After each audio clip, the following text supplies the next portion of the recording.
Hello, hello. Okay, I'm glad some people have seen. Oh, good. Hi, Helen. Hi, Dee. Oh, hi, Elaine. Hi, Jane. Hi, Mike. Hi, Nettie. Hi, Angie. Thanks, you guys. Hi, Tonti Teak. Hi, you guys. I gotta look over here. I tipped my phone the wrong way. Hi, Nancy. I hope I don't look too tired. I should pull my hair up one more time. This is sort of a little bit of a last minute decision. Hi, Dana Grace. Hi, Lena. Hi, Debbie. So, yeah, I was feeling like, you know what? I think I'm gonna do it. And hi, Little Treasures by Nancy. Hello. Welcome. Hi, Kim's. Hi, Mary. Thanks, you guys, for popping in. I am literally not set up normal at all. I don't have anything to put my stuff down on. But I actually was thinking if I put something smaller here, I could do this. So I'm gonna quickly empty out this box that I have. And I hope that I'm not gonna, oof, wrong, sorry. I hope I don't disappoint anybody. But it's like I said, this is a last minute. Oh, thanks. It's my friend's house. Hi, Christy girl. It's my friend's house that I live in right now, currently. And okay. Hi, Jeannie. So yeah, trying to. Hi, Beth. Do this there so I can kind of use this. You guys, I know it sounds stupid, but I can't find my hey Joanne, precious. I can't find my, well, let's put it this way. I'm not sure exactly right now where my what the heck tripod is, because I haven't used it for a while. And gosh, I gotta look over here because I tipped the phone the other way. So let me see if I got room to turn it. Okay. That way I'm kind of like, when I look at the words, I'm looking, I think, is that better or worse? I don't know, that might be worse. I'll put it back. Sorry, guys. Sorry. Okay. All right, now I have room to put my pad up here and be a little more situated. So, yeah, I grabbed more stuff because, yeah, it's just, like I said, it's very, yes, a little fuzzy, huh? Well, I don't know. Yeah, so first I'm going to do the sale, and then I'm going to talk. I mean, I'll talk in between, my normal yippity yap or whatnot. And I am going to be honest, as always. I mean, I don't know any other way to be honest and forthright, and I'll answer any questions anybody has at the time. So there's that. Okay. So you can ask away when I go into chat mode. So I'm going to guess that this sale will take less than an hour. Less than an hour, definitely. But we'll see. And yeah, I got like I said, I ran and I got more things. And now I'm already down a pen. I'm already down a pen. How in the world does this happen? Oh, hi, Kat. Oh, my gosh. haven't seen you in forever. Forever. Okay. So, like I said, because I don't have my tripod, it's going to be a little wonky-ish. And it's just going to be what it is. Oh, good, Lois. I'm so glad you saw this. I would have been so upset. Some of you have been... I mean, I think almost all of you have reached out to me, to be quite honest. And I've shared some information with some of you. But hi, Amy. Hi, Helen. Oh, Miss Helen. Hi. I've shared some information with some of you. And hey, Kathy. Hey, Jenny. Jenny Penny. I am. Yeah, so I'm gonna get real after my sale. And yeah. So, like I said, it's going to be a short sale. I got one, two, I think I have 15, 16, 17 items, something like that. So, but they're good. And I owe you guys some hauls. I have stuff I need to haul. But I'll explain why I haven't hauled and stuff too. So, I'm going to be... Hi. Oh, hi, Annette. Oh, no. Hi, Caroline. Or, Beth. Okay, I'll talk to you in the, not in here about that, Annette. I'm so sorry. Well, that's a wah to my, to my mood. Hi, Claire. Hi, Leah. Well, that sucks. I'm sorry. Okay, I gotta try to get pumped back up. I'm sorry. That's a bummer. That makes me... So, yeah.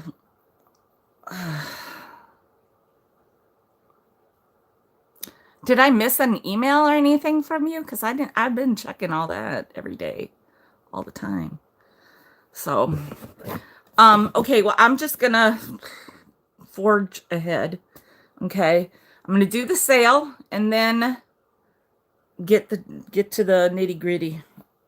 I hope you're here for both of it, actually, and not just the talking.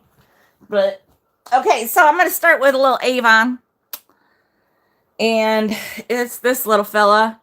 It's a necessary item for all people at the Halloween time.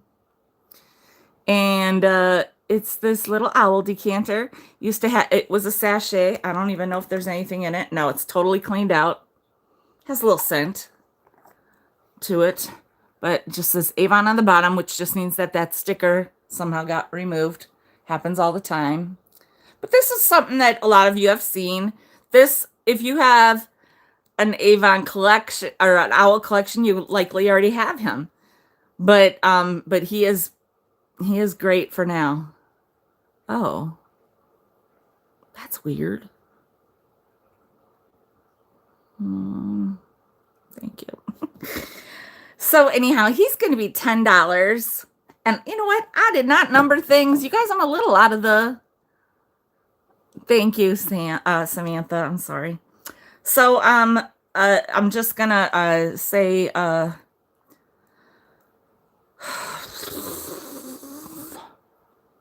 we'll go with number 66. Okay. I'm just gonna wing it today.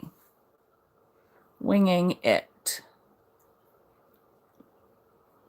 $10 for number 66.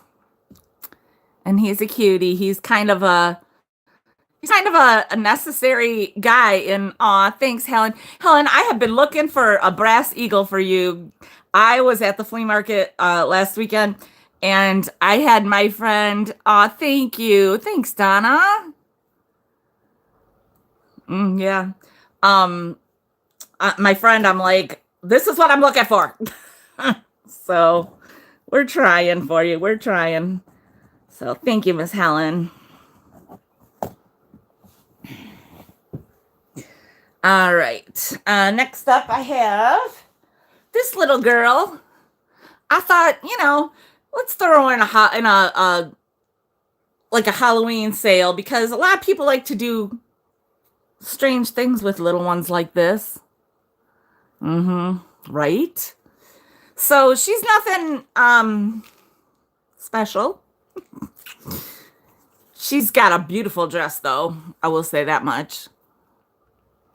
She's got the pretty dress. She doesn't have a name like on her. I don't think. Let me undo her snap. Yeah, there's nothing on her head. She doesn't really have a neck. But, she can be dismembered and used in all your Halloween stuff. You can put a little pumpkin in her, in place of her head. All the fun stuff people like to do at the Halloween time. So she is $6.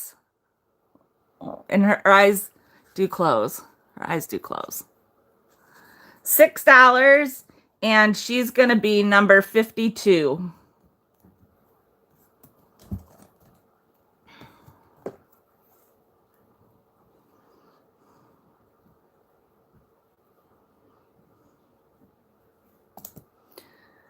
Okay, you got it. Oh, you got it, Beth.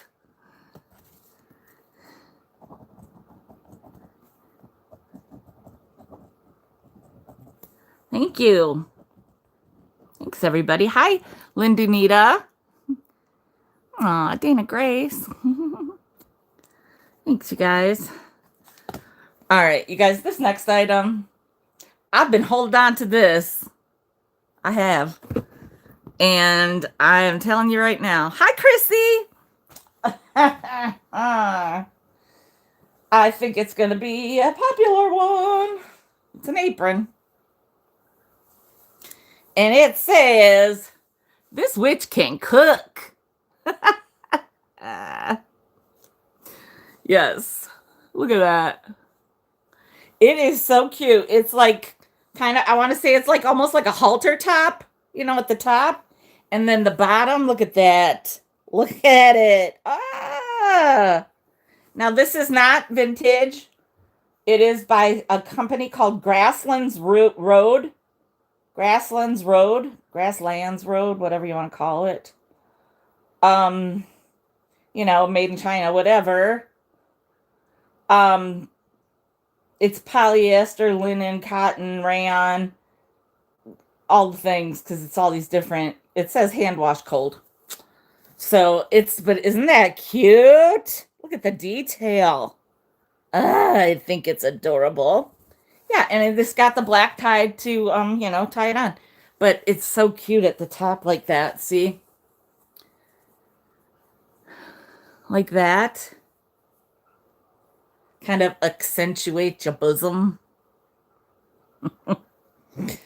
And then it says, this witch can cook. Certainly not something I need to hold on to. I mean, I can cook, but I can't cook. You know what I'm saying? Certainly don't like to. This witch can eat. So, this is going to be $18, and it's number 31. Oh, yeah, I bought it a while ago.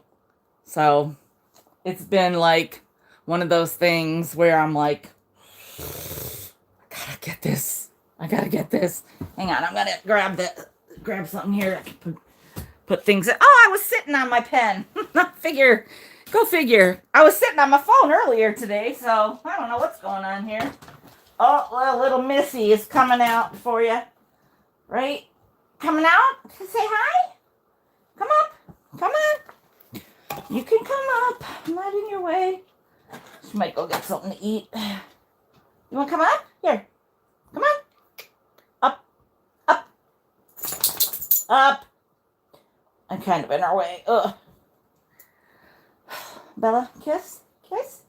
She's like, I don't think so. You got enough of those already. Oh, sweet girl, say hi.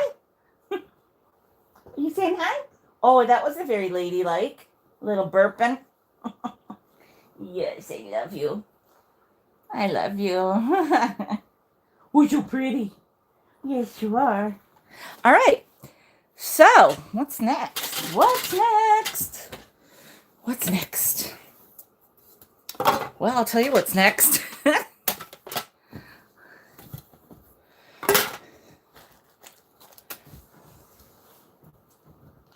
Oh, I put the blanket on it. That's why I couldn't find it.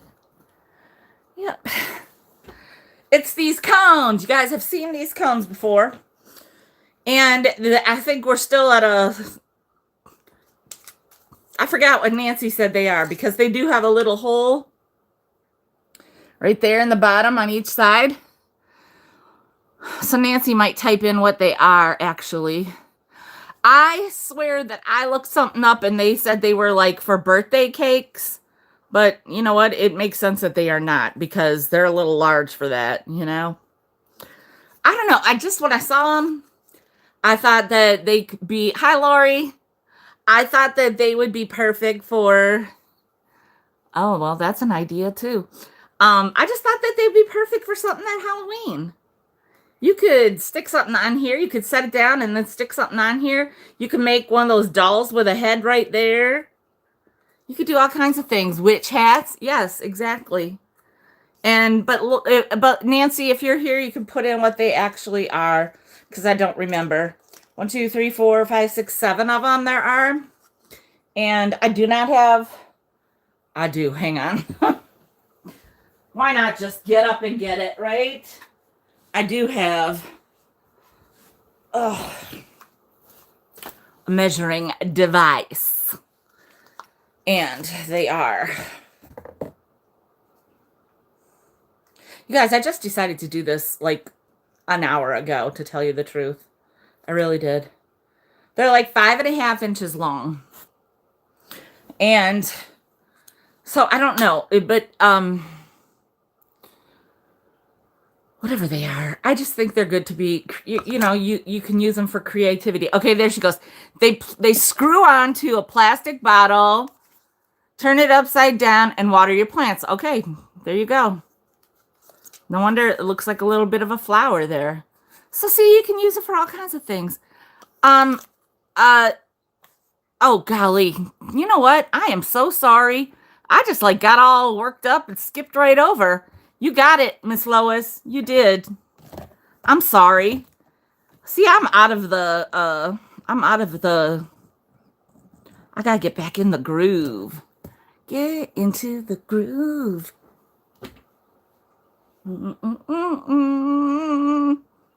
My hair is bugging me a little bit. Hang on a second. You guys. Oh, there we go. There we go. I just need to put it up another notch.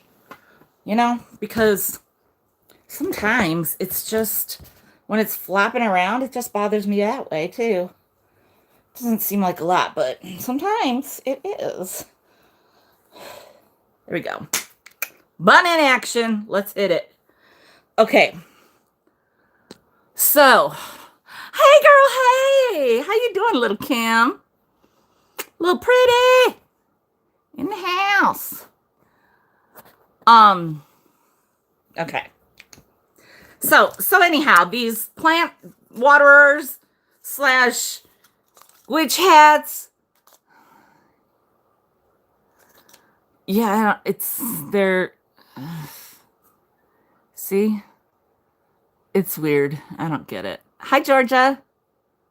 Yeah. There it is. There's the screws. Or the threading. See? Sorry, Helen. Yeah, right? Yes. See, there's the threading inside of there. So, like that. Yeah. So 7 of them available. And it's going to be just $5 for all of them. Number 48. $5 for all of them for 7. Number 48.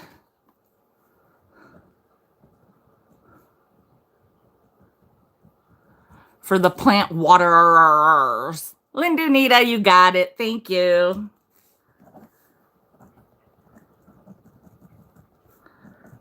You guys, thank you so much for being here today.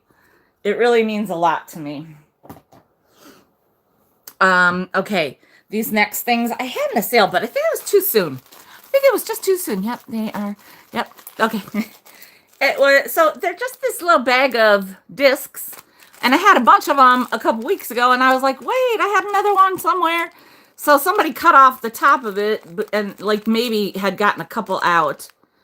So it was taped closed. I don't know, but see the little Halloween or the little jack-o'-lanterns. Oh, hi, Erin! Yay!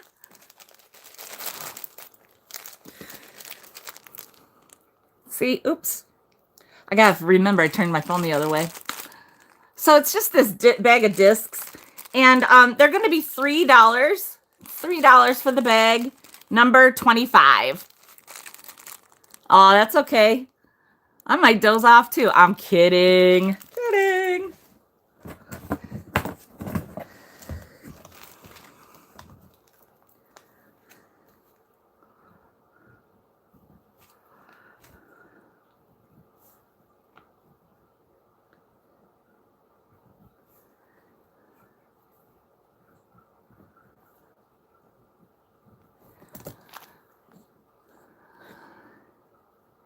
All right. I think it's going to Helen, or I mean Lois. Yep, it's going to you, Miss Lois.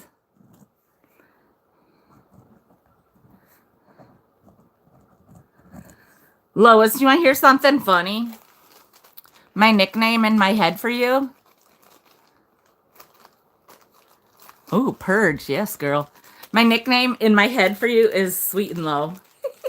Because when I'm writing to you and I sometimes say Sweet Lois, and I'm like, oh, low, sweet low, sweet low. So anyhow, all right, here that goes to Lois. Sweet low. All right, this next item, it seems kind of simple, but you know what? What the heck? It is this postcard of a very handsome owl. How do you do? How do you do? He is the great horned owl from Minnesota Frameable Print, the Northwoods Wild Animal Series number 12. I do not know what year this is from. Is Gabby Licious here? Did somebody say hi to Gabby? Wait, what? No, I didn't see Gabby, did I? Did Nettie say something about Gabby? Lotus blossoms, sweet nose. Okay, okay. Oh, good. Hi, Gabby Licious. Oh, you guys, thanks. So this is just a, simple postcard. It's probably, got some age to it. I don't know how much, but it is, vintage to a degree. And it's just going to be $2. This is just going to be $2. It's a regular size postcard, and it's number 16. Number 16. $2. You got it, Lindunita. Thank you.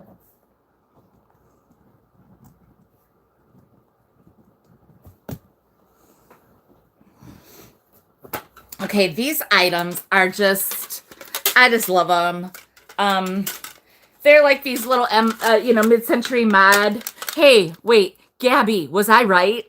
Is your next little mini-series gonna be, mini-series, you know what I mean? Is your next little mini-series gonna be mid-century mod? Because I was like, oh my gosh, that's gonna be so good. I guessed, and then I was like, I don't know if I didn't go back to see. So 4 of them are not like all glittery. So they're these little snack plates, and they probably need to be washed, you guys, to be quite honest. I've been a little, like, I was right. Yay. I've been like taking care of other things, which I'll talk to you about. Hi, Cindy. But yeah, so I legit this morning at like 11:11 was messaging Joelle, and I'm like, I think I'm gonna do a sale in less than an hour. So I literally just threw it together, and all the things. So I had a box with some stuff, but then I went and grabbed more. So there are these 2 clear ones. The little snack plates. They're probably like 4 by 6 or something. Let me see here. Um, or like 4.5 maybe by like 7 almost. So there's 2 clear ones, and then, yeah, there's some scratching and stuff. I'm not gonna say they're perfect. And then there's this orange one and this yellow one. And then there's this one, super sparkly, glittery. It's a little different in like it doesn't have the squared off as much. It's a little rounded, but it's still like part of the crowd. You know what I mean? So there are 5 altogether. Yeah. I didn't write down 5. 1, 2, 3, 4, 5. Yeah, there are 5 of them. I like to write that down so when I'm in case they get separated before I ship, then I still know what I'm dealing with. So there are 5 of them.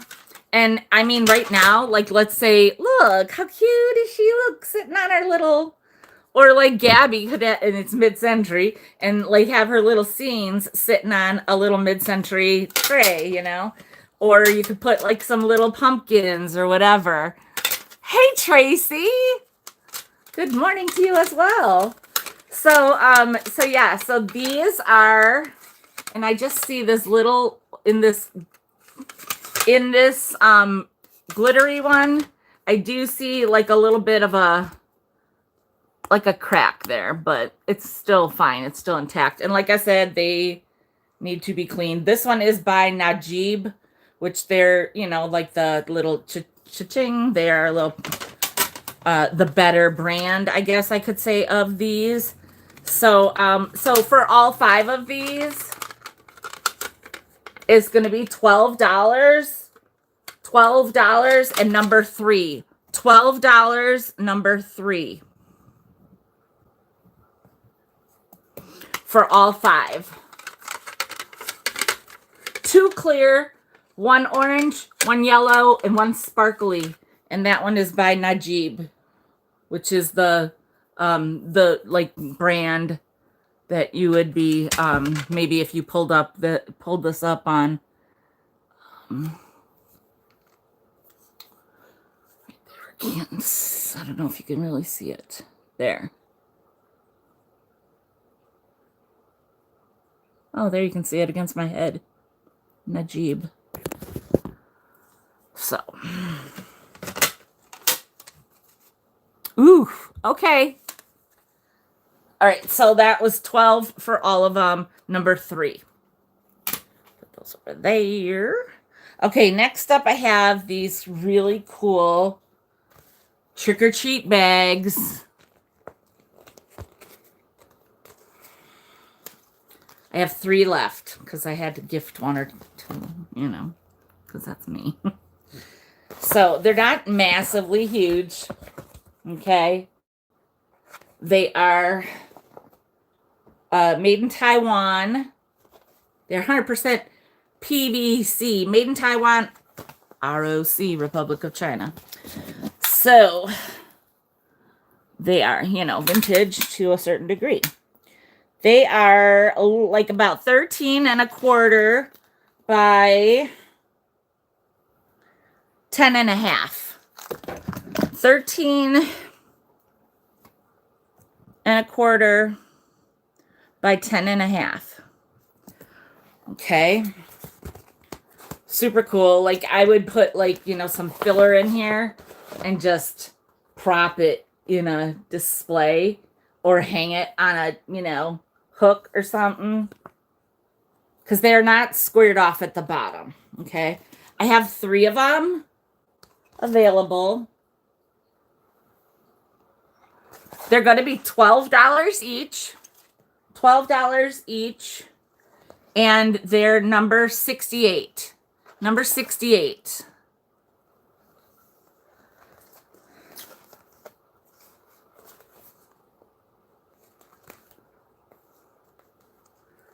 $12 each. Vintage trick-or-treat bags. Aw. Thanks, Erin. How many would you like?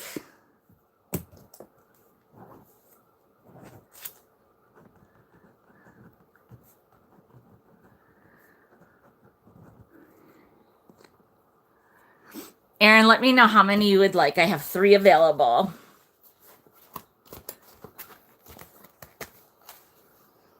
And then I can send you your tin as well. 1. Okay, perfect. Okay, great. And then Samantha, how many would you like? There are 2 left.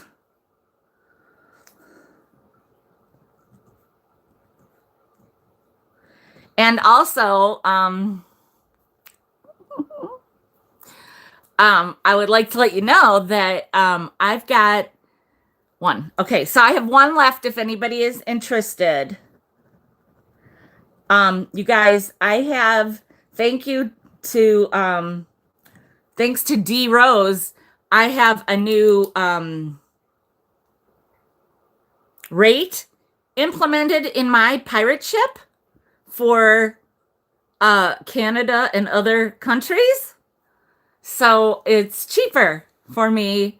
It won't be the usual 21 or 30. What was it? I can't remember, like 21 or 30 something. It will be less than that, Erin. So there's that. So pretty cool, huh? And thank you again to D Rose, because she's the one that told me about it. And it was so simple. I don't know what my problem was. I was intimidated by a change in technology. Ooh, change in technology. 2 words that are like yikes, right? It was so simple. Yeah. So very happy. Yeah, you'll notice. Okay, so next up. Oh, and you guys, I don't know what I was looking at. I think I was looking at my price on those trick-or-treat bags. But these are $8 for all of them, not 12. So $8 for the 5. $8 number 3, if anybody was interested. $8 number 3. I don't know what I was looking at. I mean, I had to have been looking at the trick-or-treat bag price, because those were 12. She's right here. Gabbylicious, you got them. Thank you. Thank you so much. Gabbylicious. You guys, I'm so happy everybody was available to come and hang with me today. I'm very happy. I miss you guys. Trust me, I miss you. Think about you a lot. And talk about some of you in the best way. Trust me, in the best way. You guys, also, I'll show when I'm talking to you, I'll show you something about Bella. You're gonna crack up. Crack up. Like legit. But you guys are polite and sweet and kind, so you'll probably be like all like fawning over it like I am. Such a nut. Aw. Anyway, okay, so these are not vintage, but they're vintage inspired. And somebody made them. So here's the first one. So you see, it's like, let me just measure the little thingy. It's like 4 3/4 by a little over 3. And then like maybe a 4-inch hang, okay? And you can shorten this. So this is the first one. It says, it just says Halloween, but the ween is oh, here, I got to remember, I got it over here. So isn't that cute? It's kind of got this like, a little bit of glitter on it, like tacky, like, I think you know what I'm saying. And it's got that rickrack. And then it's, like this. You can shorten this. You could like, twist it, tie it. You could take it off. You could prop it. You can do whatever you want. So here's the first one. And just to FYI, they're going to be $8 each. $8 each. So there's the Halloween. Look at her. I'm going to give a number, so just hold on. And that's like got a purpley blue, right? And then this one it says Curiouser and Curiouser, all Halloween greeting. Of course, you can't really see it all, but Are they made with old postcards? No, they're a little smaller than that. A little smaller than that. Yeah.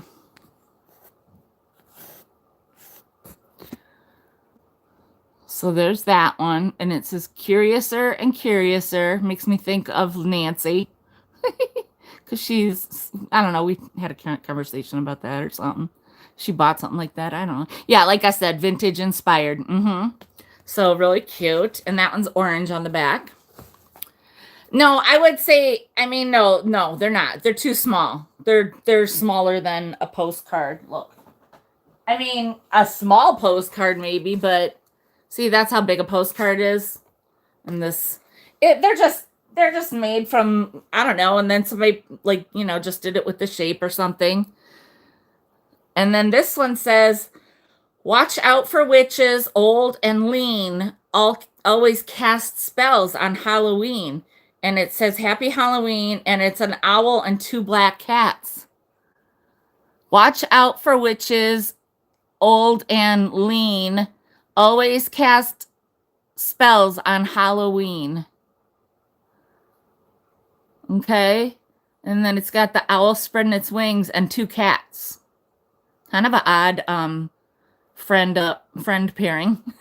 Although I guess they band together to be against the witches, apparently. So they're going to be hang on a cabinet knob. Yeah, exactly. You can hang or take off the little thingy, whatever you want to do. So there's 3 of them. I considered pumpkin, witch, and owl. But you can just put in the number first when I give the number. Nobody likes a lean witch, right? Yay, yo, so boho. God, just the best name ever. Yeah, well, I ain't lean, that's for sure, but I'm old. I'm a good witch, though. So, they're gonna be $8 each. Yeah. Yeah, I think so. I can't remember all the details right now, my brain. But it's worth it. And a lot of stuff that with the insurance, you guys, to be honest, I almost will never take it up with the post office or anything. I just take the loss because I've only heard horror stories of trying to do that. And I just always have. I've only had one situation where somebody tried to do something with UPS and I just cut my losses. So, oops, I just dropped it. Ugh. So they'll be $8 each and they are, number 55. Number 55. So once you put in the number, then and the next post, Miss Lois, thank you. Then just tell me which one or ones you would like. Nettie, Ellen, Leah. So just Lois, let me know owl, witch, pumpkins, or whichever combination. Which, please. Witch, please. All right. The witch goes to Sweet Lois. Sweet and low. All right. And then next, I think, was Nettie. So Nettie, I have the owl and pumpkins available.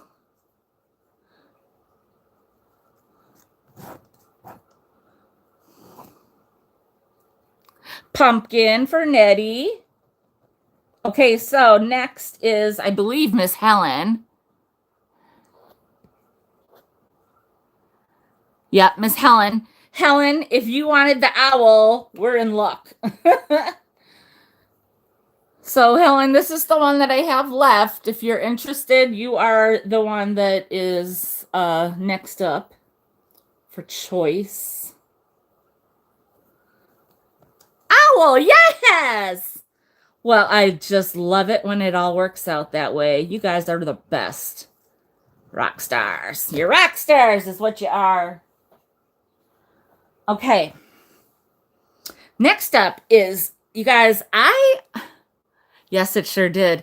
I got this. I don't even know when. I am always like just, this is my what I do.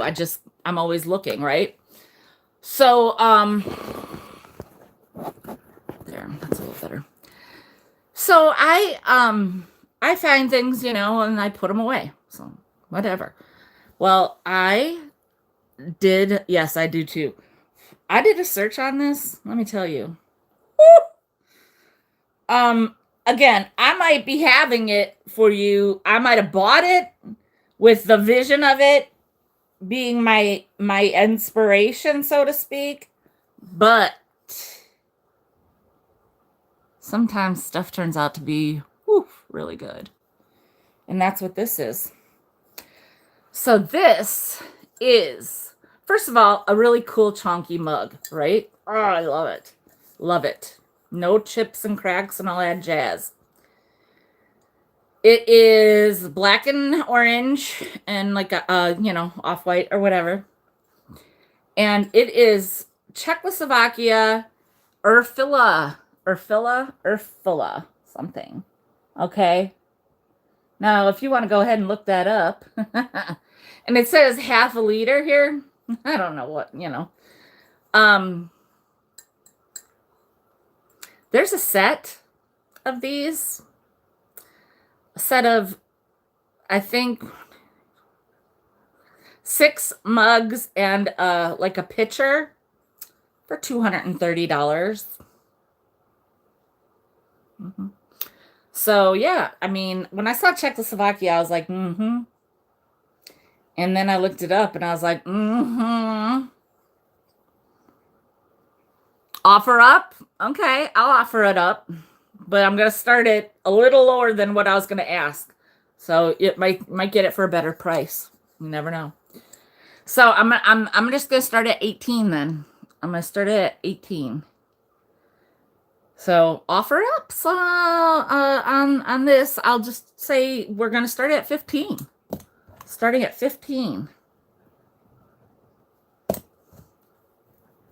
15 or 18. What did I say? 18. Jesus Louise. Starting at 18. I'm sorry, you were right. I know she does not mean 120. I am certain that that's supposed to be 20.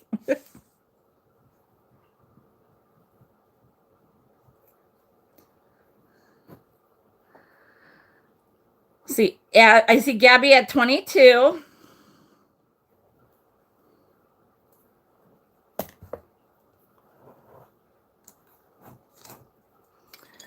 So, hi, Melissa, looking for 23 or more. And it is, let me turn it the proper way. Oh my God, right? Yeah, it really is. Yep. It's got the greatest feel. So it says Czechoslovakia. I always say the L in the wrong place. Czechoslovakia. No, just I only have this. I only have this mug. I wish I had the whole thing. But I'll be looking. Oh my gosh, trust me, I'll be looking. 24, I see Lois at 24.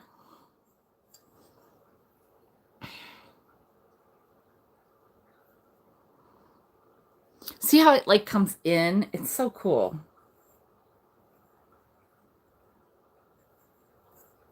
Gabby at 26.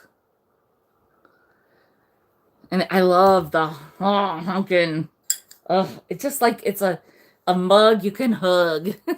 Oh, I keep forgetting that my thing is over here. It's a mug you can hug. All right, I'm going to start counting it down. So I have Gabby at 26, looking for 27 or more. 15, 14, 13, 12, 11, 10, 9, 8, 7, 6, 5, 4, 3, 2, 1, and stop.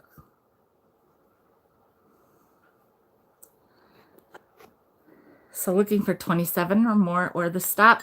Sold to Gabby Licious. Gabby Licious for $26. Thank you so much. Thank you so much, Gabby.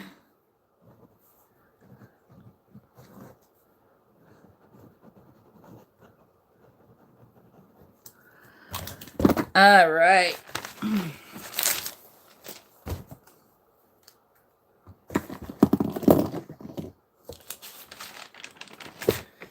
All right, next up.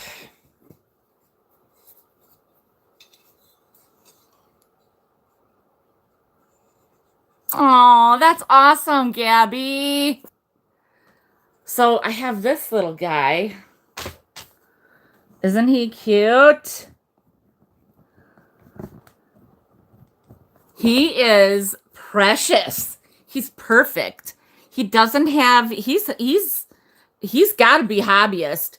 He doesn't have a single mark and he is so well done. He is so well done. Look at the detail. Look at how cute he is. You guys, isn't he just the cutest? Ah, I can't even. London Bridges, awesome name. Oh, and welcome. I know you've never been here. I've never seen that name. That's awesome. Yeah, I'm so happy for you, Gabby. Thanks. I love it when I have something everybody's happy about. So this little fella, let me give you a measurement on him. Like 7 inches tall. And he's a little chunky. I mean, I don't know how to describe it. His head is 8.5 inches around.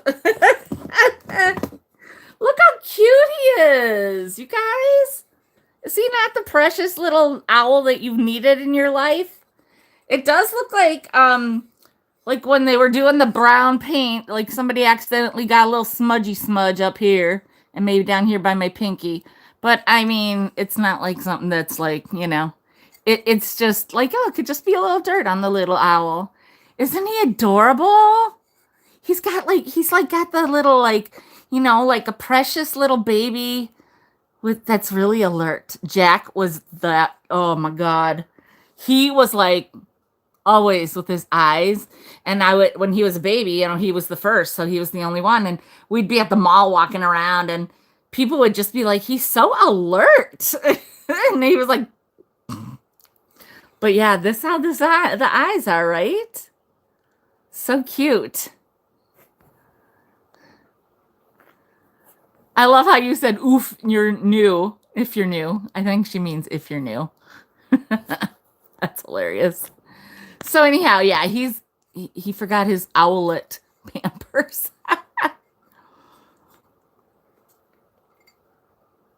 Oh, you can just send me your shipping info, London. If you want to make any purchases, just send to comfycozyliving@gmail.com. Just send me your real name, your mailing address, your PayPal info, and your firstborn, whatever. Kidding. I have to say I'm kidding. Like it's like a disclosure or something. I don't know. Okay, so this little cutie, $15. $15. Number 65. Number 65.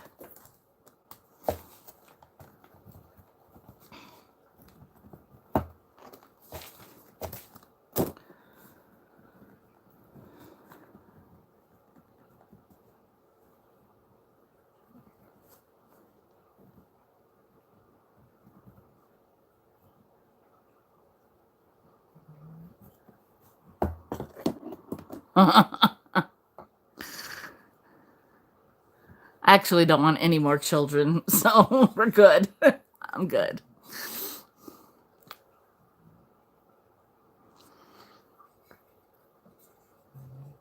Okay, so $15, number 65. Cute little baby owl. He's so sweet. So sweet.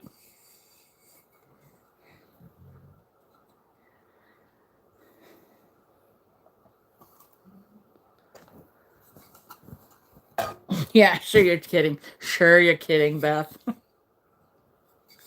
right, nobody wants a little cutie? I'll put you up here and then they'll fall in love with you.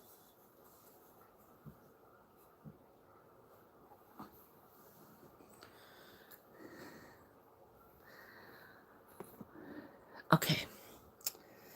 Next up, I have a little Demi-Tasse mug. That's what the little miniatures are called.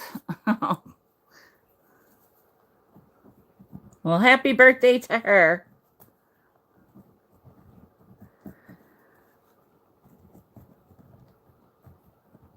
Or it's like a cup. Demi-tasse cup.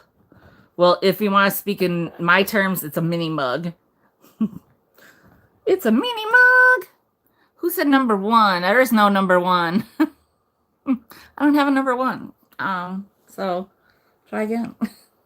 So anyhow, this little demi-tasse cup is for France. So see, it says France on the back. And it is 2¼ inches high. Hello? I was going to say hello. It's 2¼ inches high. And then there's that in the front. So cute. If you collect the Starbucks Wish You Were Here line or whatever, this is just the mini version, I guess. The inside is brown. And then here's the bottom, and it says manufactured for Starbucks Coffee Company, Seattle, Washington, yada, yada, 2015. And there it is. This is going to be $20. And it is number 53.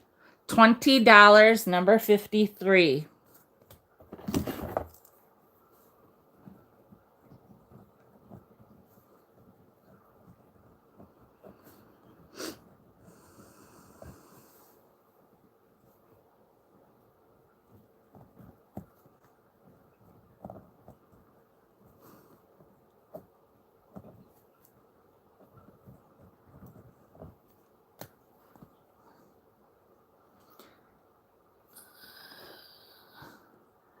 No, that's okay. London, if you want something, if you're interested in an item, then you would put the number in when I say it.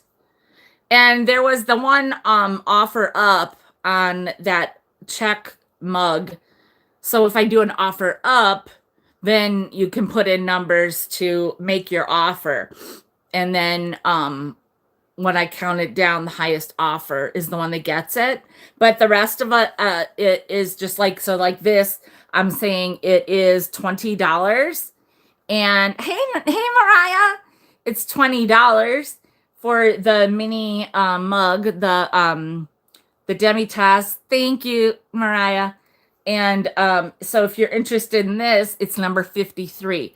So you would put in number 53. And if you're the first person to get the number 53 up on my screen, then it will go to you. So for $20 plus shipping. I do not include shipping in my prices. So next up is this really cool orange. Well, it's like a rusty orange scarf / runner. Yeah, no problem. So let's just undo it. And you know I love some fringe. Ooh. Like tassels, fringe, whatever you want to call it. So I'm going to have to measure it. I'm trying to see if there's any tags or anything on here. Oh, there probably was something here and they cut it off. You can see it was like a tag there. So I will measure it. I don't know. It's very soft. It is very soft, so it's possibly, but I don't know. It doesn't have that like little, pashmina seems like it has a little fuzziness to it, but I could be off. It's been a while. So just to give you a visual of it, there it is. And then I'm gonna fold it in half and measure it. It'll be a little easier that way. So for the width, it is, and like I said, it's a scarf or a table runner because you know I interchange those items all the time. So as far as width, it's like 22 inches. About 22 inches wide ish. My thing is like curling, so I can't see it properly. And then as far as the length goes, it is, we're going to call that 72, 73. Well, with the fringe,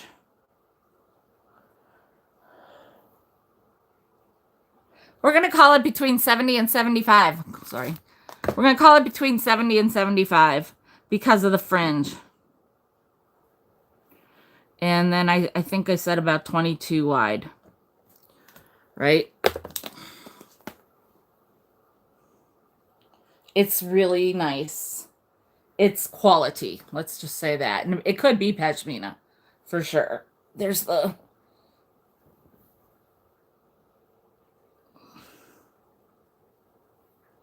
Love that. So yes, could be...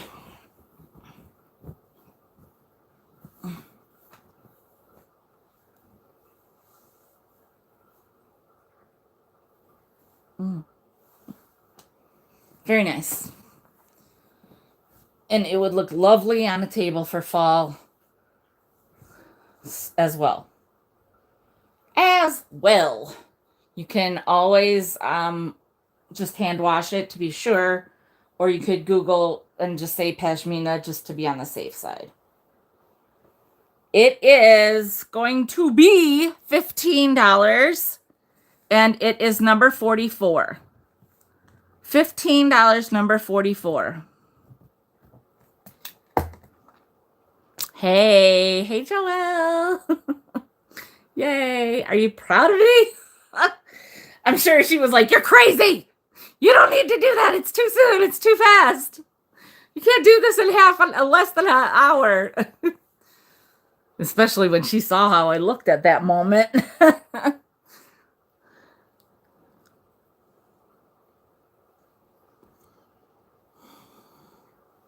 So $15 for the beautiful scarf / table runner.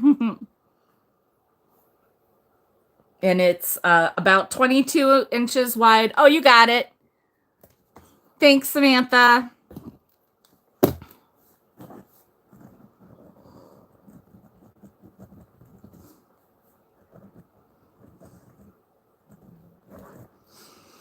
Okay.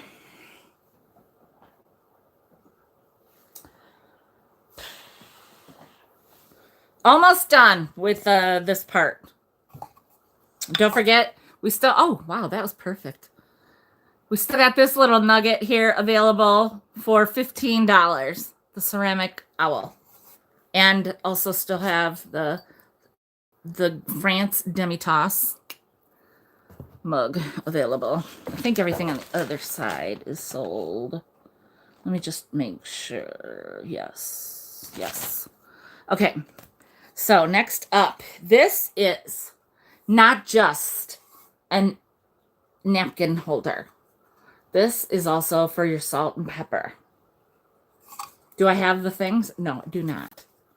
But they're here. It's here. It's here. It is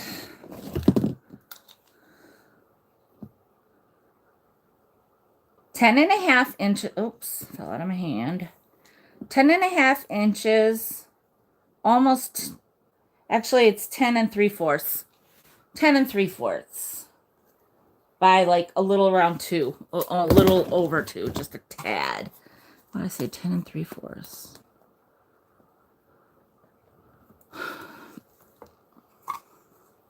And the owl is on both sides. There's no marks on here. Doesn't say, Japan or Taiwan, anything like that. My guess would be it's like 70s, 80s, early 80s, but I'm going to say 70s probably.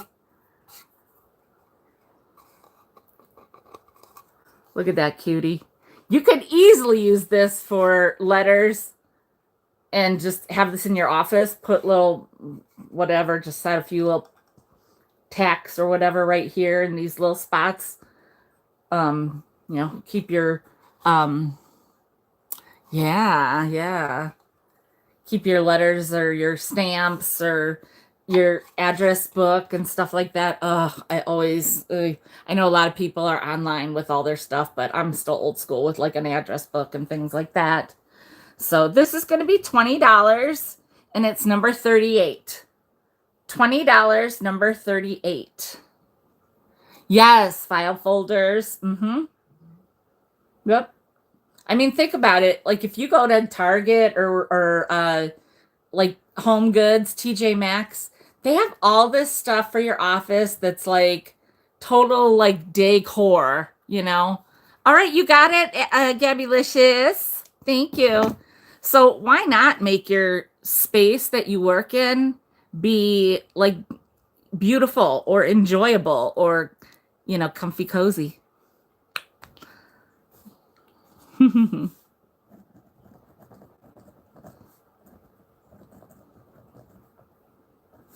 Thank you, thank you, thank you, Gabby. Okay, my next item. Oh, me too, actually. Well, yeah, I am. My next item is a tablecloth that I should have measured, but I did not. And you guys, you know what? It happens. I'm not great with getting all that done. And also, it was a last minute grab. So, first thing I'm going to show you is this little. It probably needs, like, if it was washed, I'm going to say maybe this would come out. It's sticky. Not sticky. It's like, I don't know. Maybe it's just a weird stain from the. To be honest, it looks like that's the color of the thread, but I feel like, yeah, it's weird. It looks like that's the color of the thread. So I don't know if it was like a stain. I don't know. It's not a big deal. It's not like a blood mark or something like that. You know what I'm saying? Oh, thanks, Nancy. And hello. So first of all, let's just get a measurement on this. Well, like, oh, wait, maybe here it is. Maybe here it is. Maybe. No. Okay, so it's old. Well, not old. It's vintage. Like you know. Darn it. I was really hoping. It's pennies. It's vintage JC Penney. And first I'll hold it up and then I'll do the measurement. Look at that.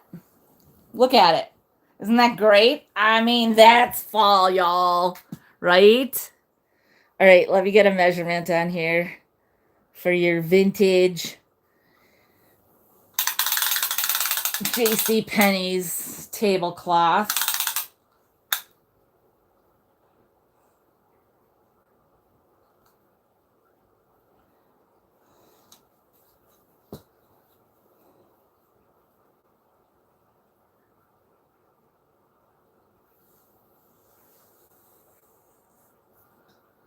All right, it is, I think, 107. Tell me if that sounds good so far. 107. You guys know how I hate measuring these things. So, okay, then it is.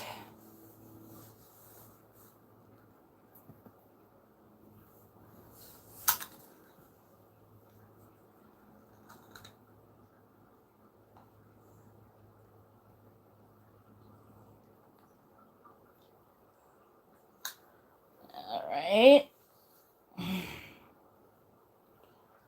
It is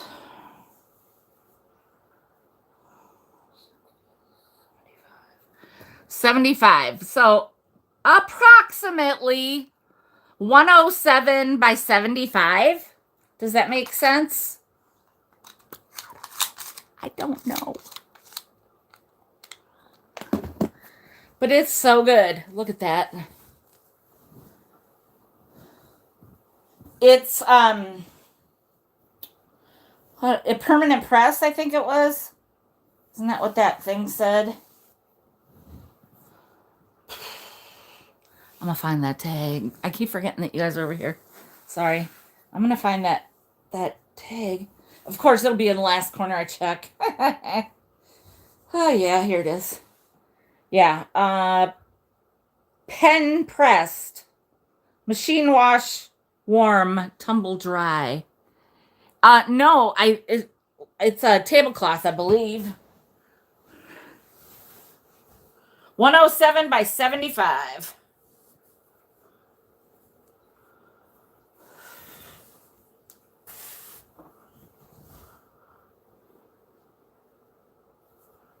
Oh, I gotta fold it. This is huge. Huge.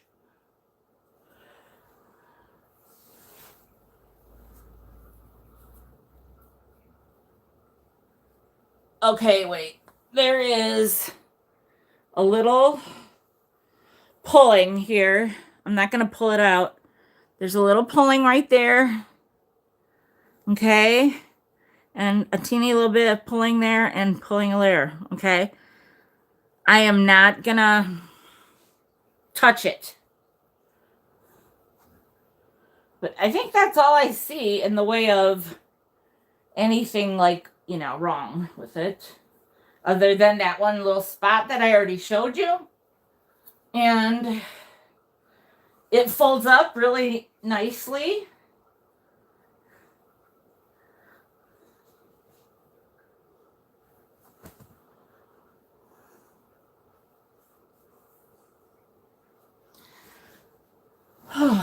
There we are.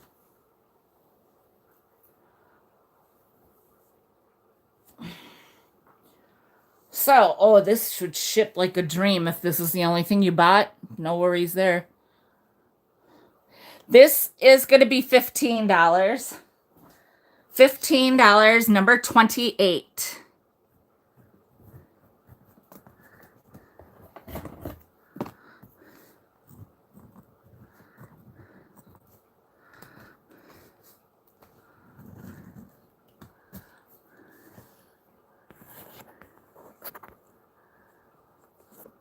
Thanks, Gabbylicious. Thank you.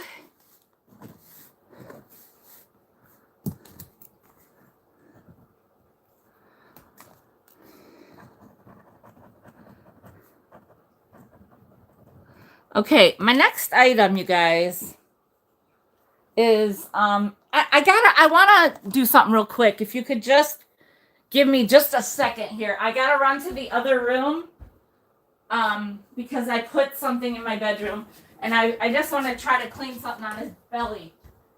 So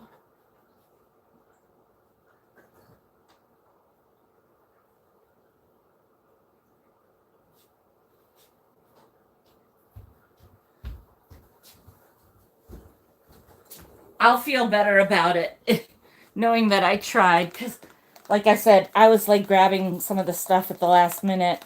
Yep, it's cleaning right up. He had like some sticker smudge or something on him.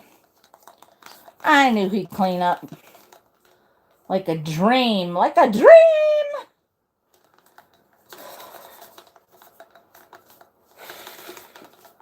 Okay. This is a almost kind of vintage Funko Pop of a friendly ghost we all know and love. He's super cute. And I have been holding on to him for a long time. I mean, a long time. I found him and I'm like, oh my God, he needs to be somebody's yeah, you got it. He needs to be somebody's at Halloween time. Right? Because it doesn't all have to be scary. Right? And also, I don't know, maybe people collect these thingies. And what these thingies are is, and I would never have known that it still was actually one of these. Oh, it is? Oh, I'm a dummy. I'm so sorry. Do you still want it, Gabby? I'm so bad with like knowing what things are. I would never have thought that that was for a bed. I don't know. It's a Funko Pop. He is, I didn't even look at the bottom. Like, I just saw him and, you know, it's Casper TM trademark. Okay, good. Thanks, Gab. And it says 2002 Harvey Entertainment Inc. 2002. That's when my daughter was born. Oh my God, you guys. She posted some pictures the other day. I can't believe I birthed something that beautiful. Oh, cool. Okay. Yeah, I mean, she is looking so, oh God. It's like, I mean, I don't know. I was totally under for that C-section. I was totally knocked out. So, I don't know, maybe, maybe it's not, maybe she's not mine. Maybe it got switched. But she's beautiful. I'm like, oh my God. Thank you, Gabby. You guys, so sweet. So, you guys, look at him. So it says, made in China, whichever. Funko Pop, a Funko Inc. product. www.funko.com. Oh, thanks. You're sweet. So, like, I don't even know what Funko stands for, but I didn't know it was F-U-N or capital K-O. Oh, you guys, thank you. Thank you. So, here it is. It's on this like blue, what looks to be, I guess it's made to look like a crate of sorts, right? Like where it was like nailed in to make a wood crate or something like that for him to stand on, right? And here he is. Look at his belly all cleaned up. I knew that was gonna come off of him. So I don't know if you can smash his head down a little further. Probably. He probably came up and I don't know, you guys. I don't know this stuff. No. But look how cute he is. So yeah, he is adorable. Thank you. I am blessed. And I could do an offer up or I could just do a straight price. I guess I could let you guys decide.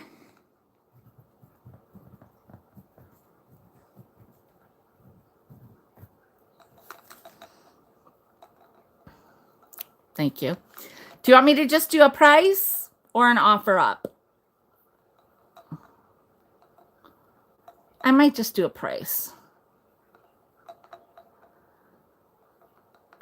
I'm going to do a price.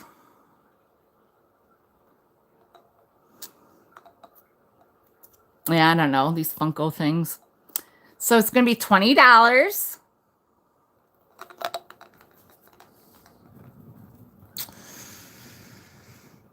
And it's going to be number 13. Number 13. $20. Number 13.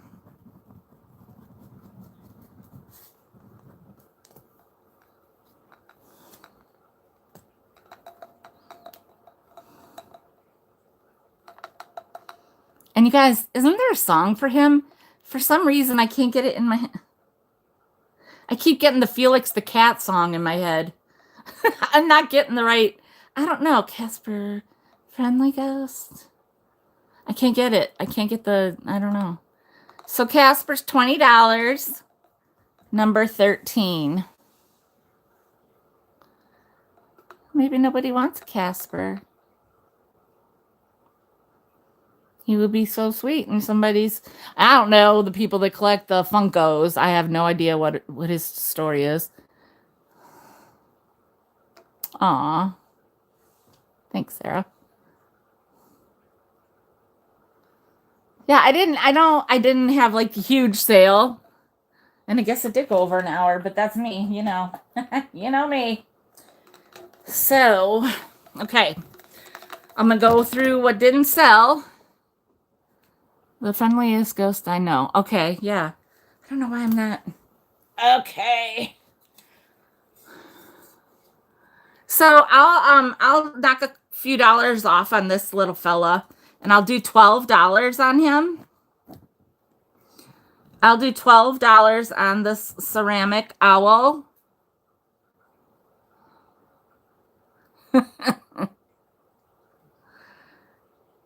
Hey, Leanne. So he'll be $12. He's so dang cute. $12, number 65. He's hobbyist, but you would never know it. I mean, I honest to God, I hate to say it like that, but I mean, this is perfection, but he must be a hobbyist piece. There's no markings at all. So $12, number 65 on him, little ceramic owl. So stinking cute. Mm-hmm.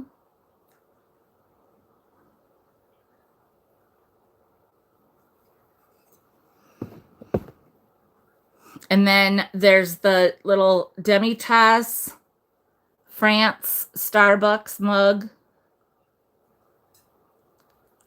You got it, Aaron. I'll give you that. You got the ceramic mug owl. Gosh, if I could talk, what is my deal? You got it, Aaron.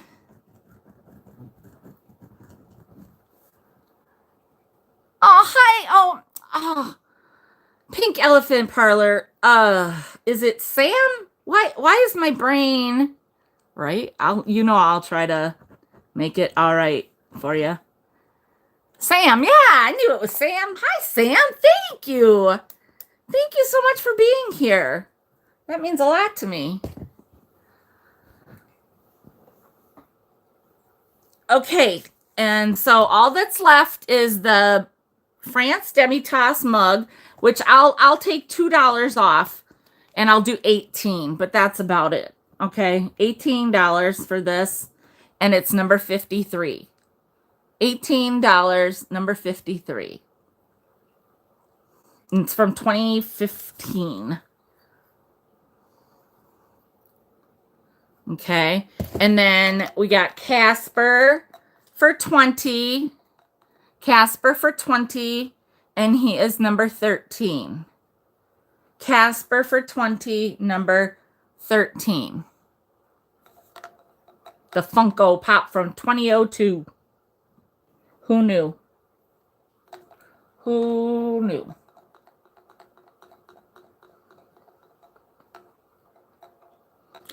Okay. So these are it, you guys. That's all that's left. And now I'm going to start talking. Okay.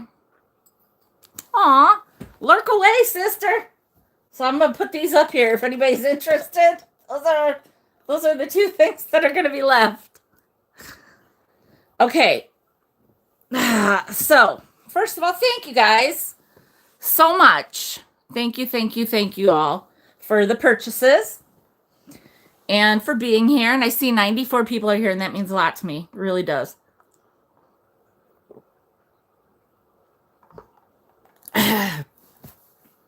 So, and also there's Bella. 1 year up as usual. And I see 67 actually. Yeah, so if you haven't hit that thumbs up, I'd appreciate it. So yeah, so I am gonna tell you guys where I've been. I am, and thanks, Annette. I'm gonna tell you something right now. I'm gonna be honest. If you have questions, ask away. And I know. Oh, first of all, there was, if you guys have seen negative comments, there were two people that were always hating on me. Susie Smith, she hasn't said a word to me in a long time. She's a emailer. She emails her stuff to me, and she hasn't in a long time. And then that Elizabeth Cole, and I was able to block her comments. So I don't see anything she has to say to me anymore. But, and also let me just say that had nothing to do with where I've been. But I'm about to tell you the truth. Because you know what? More people need to talk about this. And it's mental health. I sure said it. I sure said it. And this is my channel. Let's just remember, please, this is my channel and I can say what I want to on my channel. Now, a little over a year ago. Oh, really? I don't know how to block the emails. Really? She was rude to you? That makes me even more mad than her being rude to me. People messing with my little Kim. I'm gonna have a talking to. I'm gonna email you later, sweetie.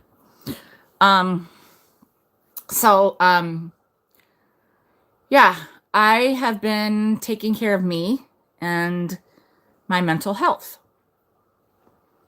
And yeah, there's no shame. There's no shame.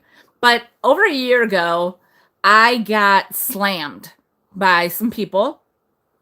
And I got emails or DMs and saying, like, you need help.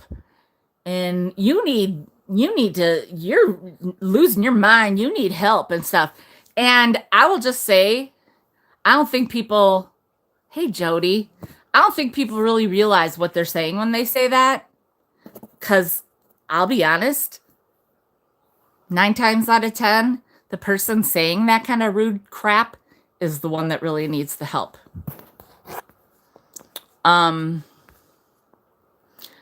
It's a process, and it depends on what kind of email. Oh, yeah. Yeah, I don't know. Yeah, I'll have to figure it out. You're not coming back? Whatnot, yeah.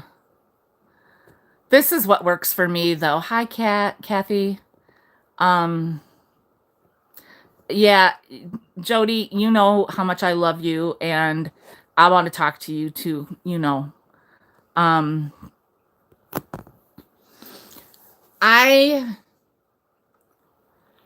You guys know, you've seen things happen, right? You guys, everybody can see when things aren't the same. And this isn't about naming people or whatever. And, but the thing is, things were said to me. And this is not why I'm here. I'm just saying that as an example, people that say that nasty stuff, people that say that nasty stuff need to turn around and look at themselves. So let me grab something. And I am being straight up honest. If you tap the 3 dots in the email. Oh, okay. Oh, thanks, girl.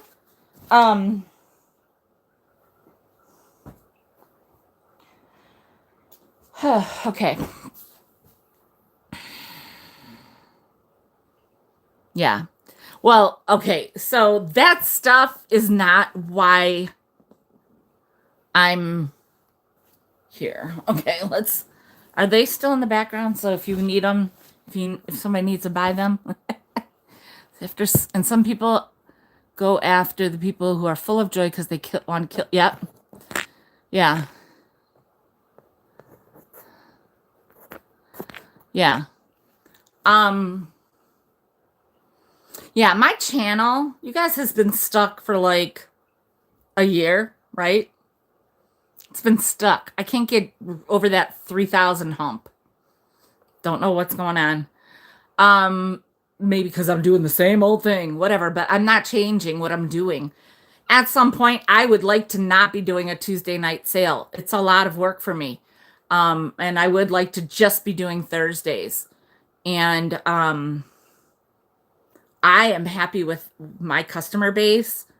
You all are amazing to me. Amazing. I'll get to more of that. Now, why I did what I did is not all because of my YouTube channel and the BS people, all that. It might have something to do with it, plays into it because it is a huge part of my life, but it is not why. I'm not saying that this, that, or the other person is why this happened to me. No, it is my everything. I I don't care. Haters can hate right now. I am going to talk about stuff. This is my channel, and I don't normally go whining on and on about stuff, but I am just going to tell you. You guys know that I have fibro, okay? That creates a lot of pain, mostly for me in my hands, my feet, my arms, all that stuff, right? And in that brain fog that people talk about, there is nothing more real than that. I am 56 years old, and I feel like I have the mind sometimes of an 86-year-old. And I mean, like, you know what I'm saying. I know there are some 86-year-old whippersnappers out there. I know that, okay? But I'm just saying that my mind, my memory has declined a lot in the last few years. If you're being honest, I think a lot of you can see it, have seen when I stumble for words and stuff like that. Yes. And thanks, Leah. Oh, I'm gonna be honest.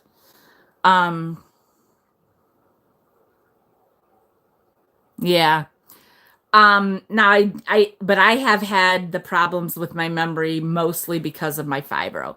But yes, I do take Lyrica. But I take some other things too. And we've tried so many different. So when I talked to my doctor about my memory, and he knows this about the Lyrica, he said, would you want more memory, which will come with more pain? Or would you like less pain, which comes with less memory? That is why I'm still on the Lyrica. Thank you. Thanks, you guys. That's why I'm still on the Lyrica. Because I made a choice. My pain is tremendous sometimes. I also have arthritis. No. I mean, it is a literal pick your poison moment. Yeah. Hey, Jennifer. Yeah, so for me it was a choice. It was a choice that I had to make. And I don't know if you guys are familiar with Cymbalta. I'm on that too. And I will be talking about more stuff too.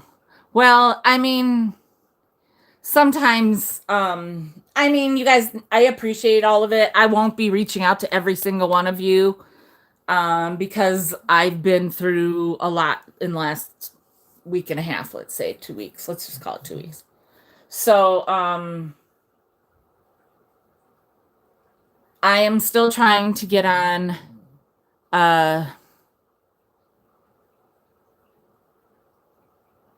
disability. I lost my job in corporate America 4 years ago this week. 4 years ago this week. Thank you. And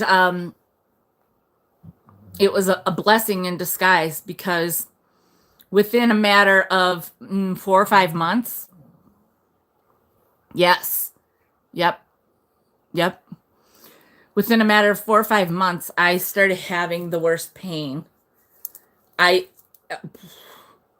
couldn't sleep. I couldn't do anything. I borrowed this thing. Oh, what was it? Like one of the stim things from my friend. And I had to put these things on, and you could do it for like 15 minutes at a time. I could not sleep. I was not sleeping for days at a time. I would prop myself up in the bed and have this on, and I do it for as long as I could, but you're limited to how long you can do it and how many times you can do it. A TENS unit. Thank you. A TENS unit. And it was like for 15 minutes, I was somewhat not in pain. And I was like, I would be like praying, yes, praying that that 15 minutes would be give me enough relief so that I would fall asleep while it was happening. I'd be propped up, so I would just fall asleep sitting up sometimes, and just to get an hour and a half of sleep sometimes. And to add to the let's be real, because that's my jam, right? I only had gotten 6 months of unemployment. 6 months. You work your whole life, you're in your 50s, you're raising children, and then you get only 6 months of unemployment. And trust me, I was at the library every day for hours. Hours. I have books. I have books of the jobs I applied for because, I write everything down. And it was just horrible. And then when my health started to decline, just happened to be right when my son was going to be graduating from high school. Because this all like went from September. I started feeling really, really horrible like in March of that year. And my son's graduation, I needed financial help. My mom gave me some money to help, and we had, party at the house and stuff. And because that's literally I think my unemployment ran out, like stopped in May. And my son was graduating, and I couldn't do anything. I looked like hell. Like I looked puffy, like not just overweight, puffy. Like where my eyes. Oh, I mean, it looked horrible. I looked horrible. My handwriting. I felt like I was a child learning to write again. Yeah. Um, my handwriting was horrible. It was embarrassing. The pain was tremendous. And all these things just started to just kind of get worse and worse. And I didn't have any money. I didn't have any income. I I was struggling to do everything. I was selling things like out of my house and all that. And I was watching YouTube, but that was before we all were, doing doing much. And then right around people had channels and I was watching and commenting, but I wasn't doing anything. Then that after Christmas, like the day after Christmas, that's when I started my channel that year. And then and then Misty and Alex, they started doing live sales in like January of 2020. And I was watching them and I was friends with them and I was, encouraged and everything. So I was just doing hauls, but I was being encouraged by them. And so then come June, that's when I started to do live sales. Okay. But also, boom, at March, that's when the COVID happened, right? The corona. We can't really say it or something. I don't know. So, and I know this is a long way to get to where I'm going, but everything adds up, and that's what I'm here for, you guys. So sorry, I'm just gonna kind of get more comfortable. There we go. So, people are like, what the hell is this? But it's time to get real. So, I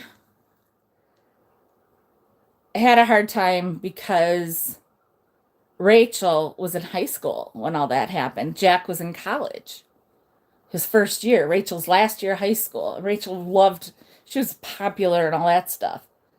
It had a big effect on me. Jack came home. He wasn't away at college. He came home and it was a whole nother dynamic and it was hard. and he did not have an easy time of it. Rachel had to do high school, the rest of her high school from home. It was horrible. She didn't even get a graduation, and then she ended up with the Rona for her birthday / graduation day, which didn't happen. Nothing happened. They did a parade for her. Some people did a car parade past our house, but it was not the same, you know. And of all the people that deserved a big thing for her graduation, it was my daughter. My daughter, my son is amazing too. Don't get me wrong, but my daughter tries so hard. Um, and she gets the payoff most of the time, you know, but she just has to try hard.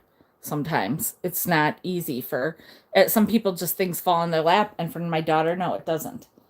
So,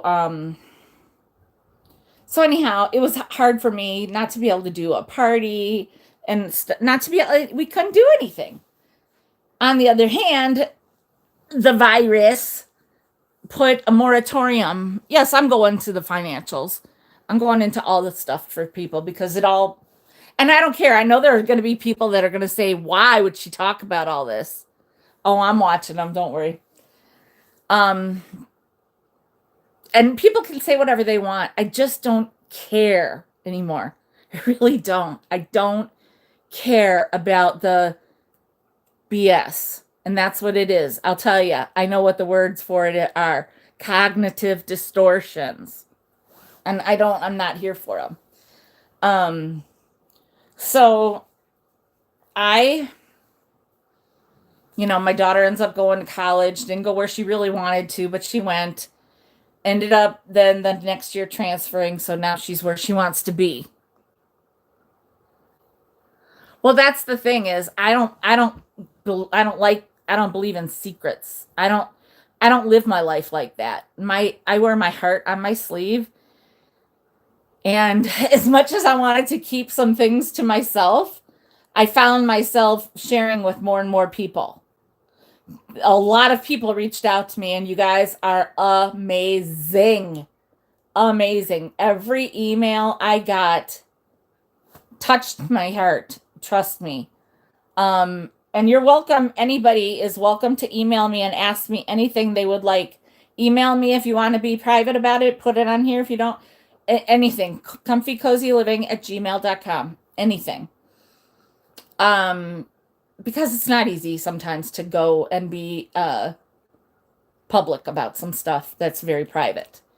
So, and trust me, I thought long and hard about this last night and this morning. I laid in bed this morning for probably an hour just thinking about this. So anyhow, then my daughter gets squared away, and my son is, ends up stopping college in his second year. And right now they are doing fine. My son last year then, so I decided to sell my house. Most of you know that. I sold my house. I had to basically kick out my son for doing that, for me to do that. I hated it because I didn't have a place. I was trying to find a place. With Bella, you couldn't. It's insane how ridiculous. We live in such a animal-friendly world, right? We live in this society where you can take your dog to a bar, right? They have places that you can go to take your dogs or your cats and have drinks. But I can't find a place to live with my dog. And you guys know better than anybody, this dog, what is she good at? That. And loving. She gives me all the love, right? So, where am I at, right? Well, I'll tell you where I'm at. Yeah. I'm still going to try. I've been declined twice for disability, and that's been a long time now. It's been a while. And I haven't retried because I don't know, because then I started trying to do this, right? And, but it's not sustaining me, right? I feel like I'm struggling. And now I've been living at my friend's house for almost a year. So uh, I need to put the, pedal to the metal on some things. Um, so one of the things is,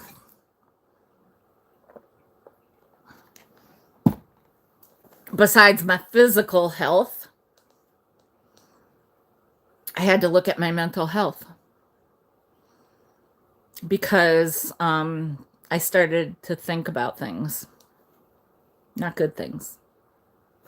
And I know that a lot of you are going to get upset when I say this because you won't believe it. But I have had the darkest thoughts. Oh, I'd love that. I'd love that. But I've had the darkest thoughts.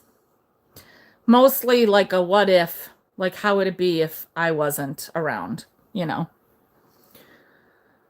There's a difference between thinking like that and actually thinking about doing things, right? And it got to the point where I was thinking about that too. My kids love me, but they are not happy with me living in this situation and doing something that doesn't, give me a better life, I guess. I'm being very honest, you guys. It's hard to put this all out here. And I'm probably not going to cry because I've learned some tools to get through this, right? But trust me, it's not easy and it hurts a lot. It hurts a lot, especially to see that some people have kind of like, I feel like, thrown me to the wayside because there's somebody better, funnier, more fun, has more money to do funner things. I don't know. And this is not about like, oh, I'm not friends with so-and-so anymore because they don't think I'm worthy. It's not just that. That's playing into some of it. Everything in life comes into, hey, Skeeter. Oh, a lot. It all comes in together, right? Every single thing in our lives. Thank you. And so right, they pretend. Absolutely. Lottie, you hit the nail on the head. Because if it was real, it would be stated differently. And I feel like I've lost some friends, or maybe some friends think I'm not a good friend because I haven't been in touch much.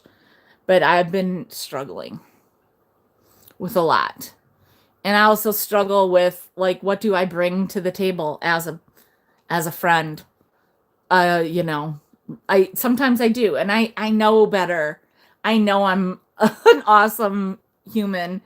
And I know I am capable of a lot and do a lot.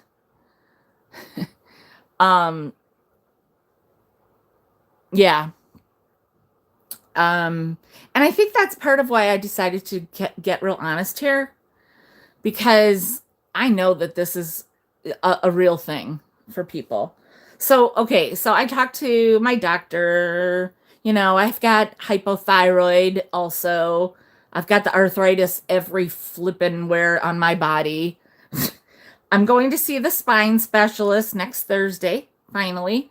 It'll be right before my sale. I'm just kind of getting into where I've been and why, and thank you.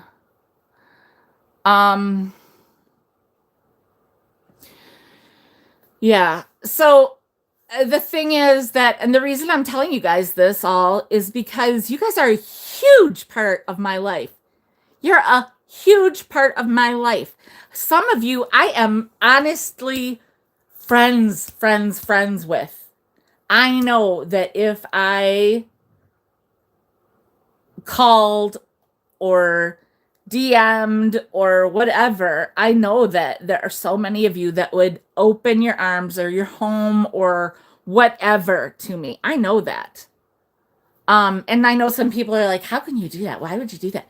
Look, I am not like, okay, I've never heard of this person, but I'm going to go to their house. No, it's not like that. It's not like that.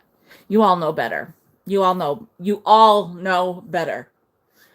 Um, don't ever think that I would put my life, my safety in harm's. I'm not doing anything to harm myself. I am not, or anyone else. Never, ever. Like I said, the thoughts have come and gone. For the most part, I think they're totally gone. Sometimes you still have the what if, okay? Um, and you guys, I might not catch all these comments, but I will read them later again. I really will. Yeah. Um, and again, this isn't like I don't need anybody to tell me you should stop selling on YouTube because that's what the problem is. No. Trust me when I say that doing this on YouTube is it gives me everything inside that I need. And I'll read something to you. Well, I won't read that, but my daughter even said it's just she has a hard time with the fact that the thing that I have such a passion for doesn't sustain me. Okay? So I just need to change some things around. And yes, I used to be able to make more money and I had to just do the way I'm doing and make something work out of it. And if I did get Social Security or disability, then I could just make it work less and make it all the things. I know there are a lot of moving pieces in the picture. So the financials are I'm just stating that is a reality. Don't ever think that it's all just this. It's not. It's everything. This is all about everything. Okay. And for me, finance comes in the picture. It doesn't for everybody. It doesn't. Some people have, a partner or had a better life before and all that sort of thing. I might. Yeah. Yeah. I'm not saying I'll never do it. I might try it, So, yes, absolutely, Beth.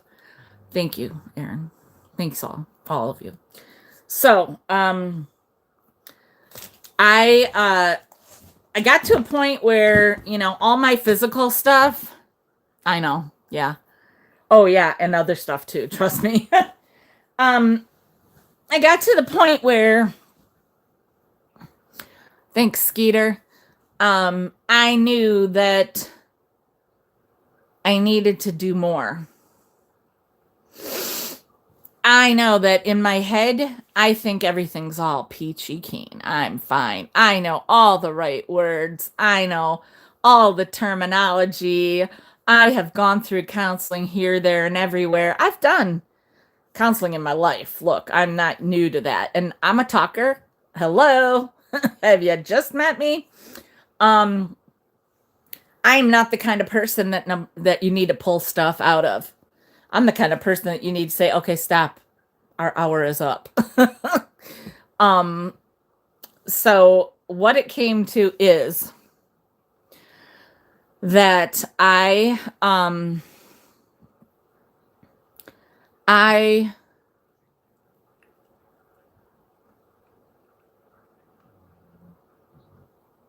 didn't know what to do. I got stuck. I get really stuck. And I have had depression and anxiety for years. I don't know if you guys are familiar with my chart. If you have something, right, Skeeter? If you have something called My Chart or Live Well or whatever, the different medical apps that you communicate with your doctors and all that stuff, you got it all listed. Thank you. Thanks. But I got to the point, and I know I'm going to be criticized, and to the people that criticize me, I say, you know what? Turn me off. Look the other way and don't talk about me. Don't um don't let my name fall out of your mouth ever. Just if you don't like it, if you do, if you're um compassionate, truly compassionate. And also, I think a big thing is that they don't see their own stuff. And people want to act like they're better than somebody else or something like that, maybe even. I don't care. I don't honestly care. Oh, thank you. Um, I can't. I've tried that because I make money doing this. So, yeah. Anyway, so I'm going to bring you to a couple weeks ago. Okay? Or a few weeks ago, whatever. There are some people that I talk to a lot. And there are some things in my life that have really changed. And I'll be honest, if there are people on here right now that are close to me or thought they were close to me or used to be close to me, and they say, why didn't you reach out? There are lots of reasons why you don't reach out to somebody. Because some things are always kept quiet, okay? Like people think that you can't talk about things. I can feel I am probably gonna cry. Yeah. And I'm also gonna say that, I cried last year on my Instagram and I got berated for it. And if I could only cuss on here, you can just imagine what I would say to somebody then. Because I would say it. Because that's how I feel now. I live for me, my children, my mom, my dog, and the friends that truly support me. And at the end of the day, I live for me and my children, period.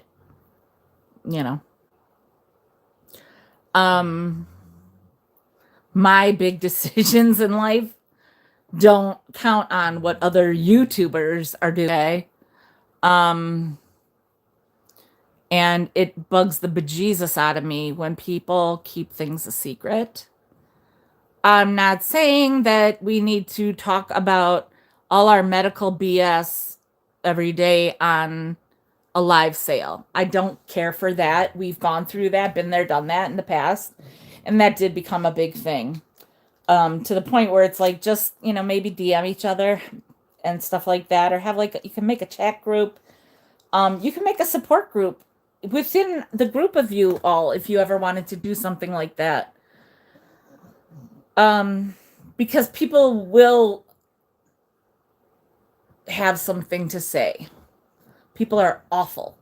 And you all just only see this part and you already see some ugliness, but you don't see a lot of the other stuff. And that's not just YouTube, that's real life. People are awful. People can be really nasty. And people think that they're being supportive, and you can tell when something is a backhanded compliment or that kind of thing. Do you know what I mean? Right. You can tell when somebody maybe is just trying to find things out and isn't being genuine. And I'm not.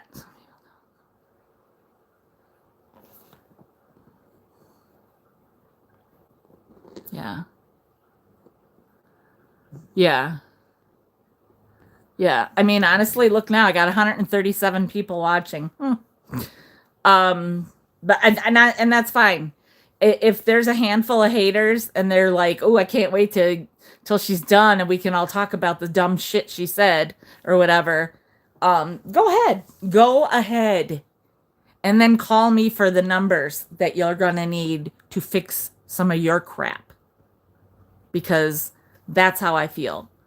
So I tried to get an appointment to see the person that I used to see, but it's been 4 years. So I'm a returning patient, but I'm new again. And I couldn't get in to see her for like ever. So I'm like, I'll take the first person I can get. My appointment is February 22nd. And I made this appointment weeks ago. Thank you, Jane. That's very sweet. Thank you. So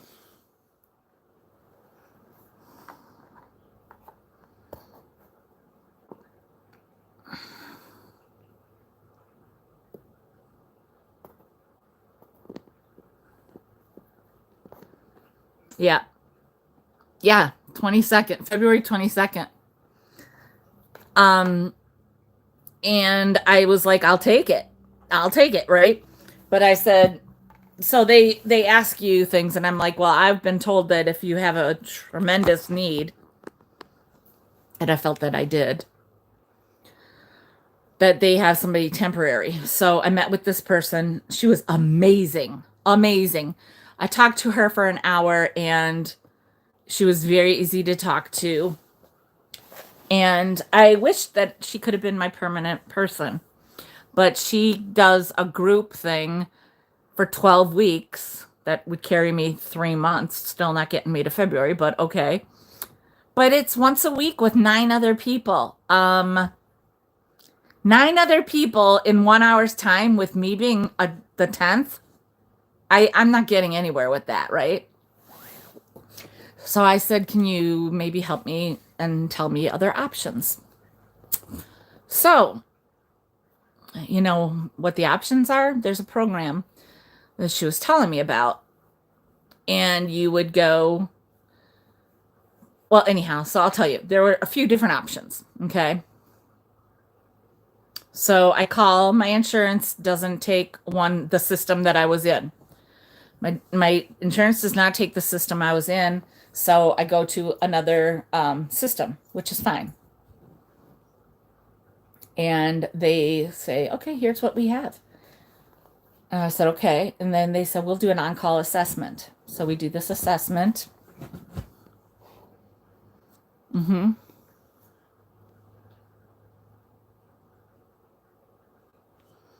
So I do the assessment, and she's like, I'll call you back within an hour, and I'll let you know what, you know. She called me back in like 3 minutes. This was on a Friday, and she said, we have a spot we can get you in on Monday. Yes, Miss Ellen. She said, we can get you in on Monday. So I think by what I said, they might like rate you and see who else is like on a wait list. And, you know what I mean? So I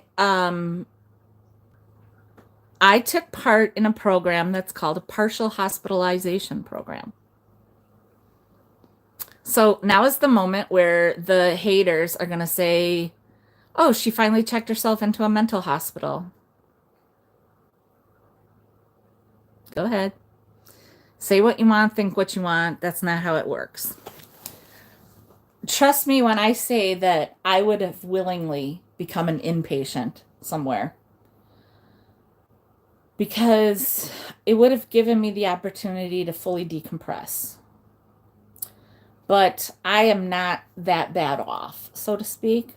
Mostly they want people that are dealing with some serious substance issues or other really, really deep and also like, you know, suicidal stuff. So it was not something that they thought was necessary for me. And the partial hospitalization program is something that is, it's for 2 weeks or something like that. And I went from 9 o'clock to 2:45 every day from Monday through Friday, last week and this week. And I, yeah, I'm not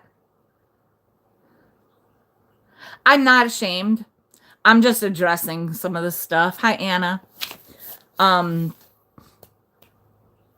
yeah, I'm not ashamed. Otherwise, I wouldn't be putting it out there because I know I'm bearing my soul. Okay, but you guys all know that's I I want to. I want everybody to know. I'm so tired of just saying little pieces of things. So what it is, and the reason they call it partial hospitalization is because you're getting the benefit of being in there, but you leave at the end of the day. Well, end of the day being 2:45. Hey, Joelle, you're still here. So, Joelle is one of my supports. I have like three major supports in my life right now. Thank you. And so here's the deal. I would go at 9 o'clock. I started last Monday, and our class was. I'm going into detail, you guys. Um, and I befriended people because I I had a kindred spirit much younger than I, but just a sweetheart, and yeah. Um, so our class would go like it started at 9 and we had a 10-minute break every hour. And well, the first day you're pulled out a lot because you see a medical doctor and you see a psychologist or psychiatrist, I can't remember. And you see a few nurses and therapists. And so you're in and out a little bit, but your teacher is actually your therapist.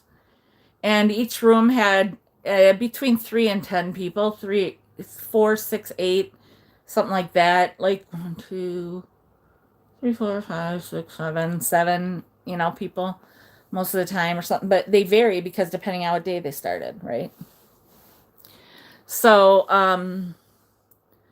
we would go, and from 9 till 9:50 was check-in, and we would talk about how we're feeling, and not just good or fine, because that could be talking about a pizza. That's the example she uses. Use words that don't describe a pizza. Okay. Talks about if you ate dinner the night before, if you had breakfast that day, how much you slept, if you've used any drugs or alcohol, which it was not a problem for me because I don't do that anyway. Stuff like that. Talk about how you're feeling. Every day we had a folder that we had to get, and there was a humongous list of symptoms that we had to rate between 0 and 10 every morning. And mine was like this every day, every other day, every other day, up and down so much. And I'm on, medication, but things that, affect you and how you are when you walk in the morning and stuff, it does change every day sometimes. You're not always just on an even keel. You feel things differently when you look at all these emotional symptoms. If you really had to look at things and think about how you feel every day, we don't all have the luxury of just being chill every freaking day. Yeah, well, you know what? I didn't mind it, I guess. So then you have your 10-minute break.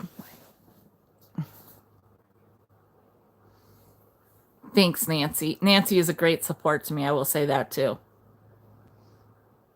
Yeah.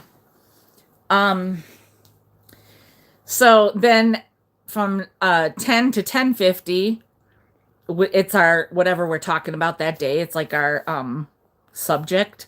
So one day we talked about social anxiety, which I don't have too much of, but a little bit, we all have it a little bit. Some people more than others. We talked about resilience. We talked about perfectionism. Uh, I don't know. We talked about different things every day. Yesterday was cognitive distortions, which was like made for me. And then then we have a break, and then from 11 to 11:50 is processing, and that is where we would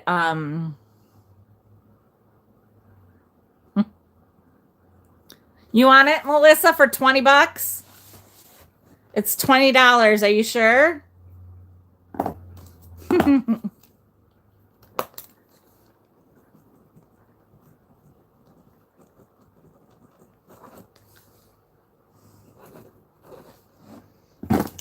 Thank you.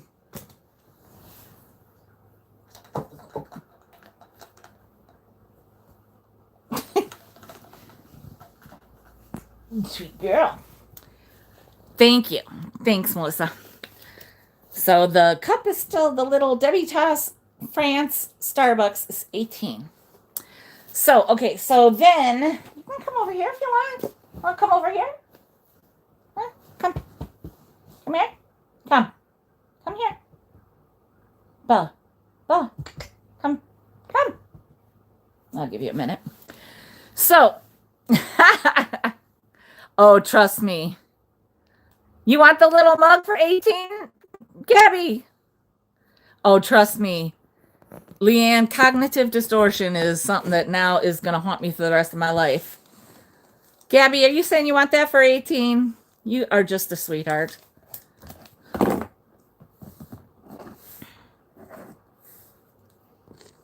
You got it, girl. Thank you. Thank you guys so much. Bella, come here. Come here. Bella, come. No, come by mommy. Come on. Oh, well, she just sat down again, laid down. So, we would talk about processing we would talk about like how, what we made goals the night before. We would make goals. Thank you. Thank you so much, Beth. So we would be making goals. We would first talk about our goals from the night before. Did you make your goal? Did you do your goal?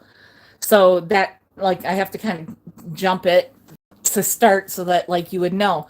Like, my goals, a lot of my goals would be spend 2 hours working on my inventory, which some of you know that 2 hours doesn't mean squat for the amount of inventory some of us have. So I would do that, right? And I would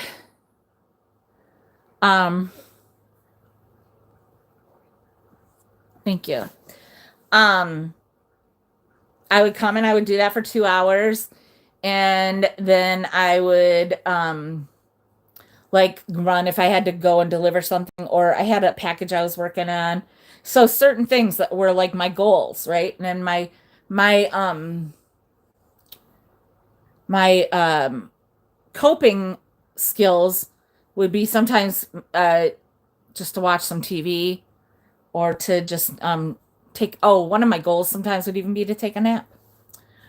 One of my coping skills was to just cuddle with Bella. Thanks. So they give you a list of coping skills, go for a walk, just sit in, go to the park, read a magazine, all these kind of things, get a pedicure and all that kind of stuff. But, all that sort of stuff. So then we would have lunch for an hour, which we got in the cafeteria, which was all delicious. And I ate a lot of vegetables. So yeah, that was good. And sometimes go outside. There was a garden I took pictures of. I might post on Instagram. That picture that you saw today, that was one taken out in the gazebo there. And then after lunch, we would talk about that subject again, like resilience or cognitive distortion. And I'm going to talk about some things a little bit too. And then our break, and then our last 45 minutes would be like an activity. One day we did chair yoga. We did some art stuff, like simple stuff. Like yesterday, I'll show you what I did yesterday. Sometimes simple stuff. And also in the class, all the time, I was always able to just color and stuff. You can color, you can doodle. If you want to step out, you could step out. It's a voluntary program, okay? But your, insurance and stuff would have have something to say if you don't show up, then you're discharged or something. If you don't show up for like 2 days, I think. Which I was there every day, trust me. I loved going. I talked a lot. I was she said, "You're definitely a talker." So it was so funny because somebody said something about like how they identify, do you identify as Caucasian? Do you identify as female? And and I'm like, well, I joked around a little bit, but I was like, well, clearly I identify as a talker. So, and it was fine. It was fine. Um, there was one day that I said to some of the girls at lunch that I felt like I needed to say something really effed up to make somebody think that I was whack because I felt like everything was just going too well for me. And she said, Michelle, we're all here for a reason. So, some of us are here for something a little more serious and some are not. And so it's like, thanks. It's like how you take what we're learning. And, some people were more participatory in it, and some weren't. And I'm gonna show you or talk about some of the things, and also yeah, I just want to go into it with you guys and share some of this. And I'm not gonna like go into like all the things I learned, but I did learn about healthy ways to think or not healthy ways to think, or like overgeneralizing things or jumping to conclusions, or like thinking all or nothing ways. So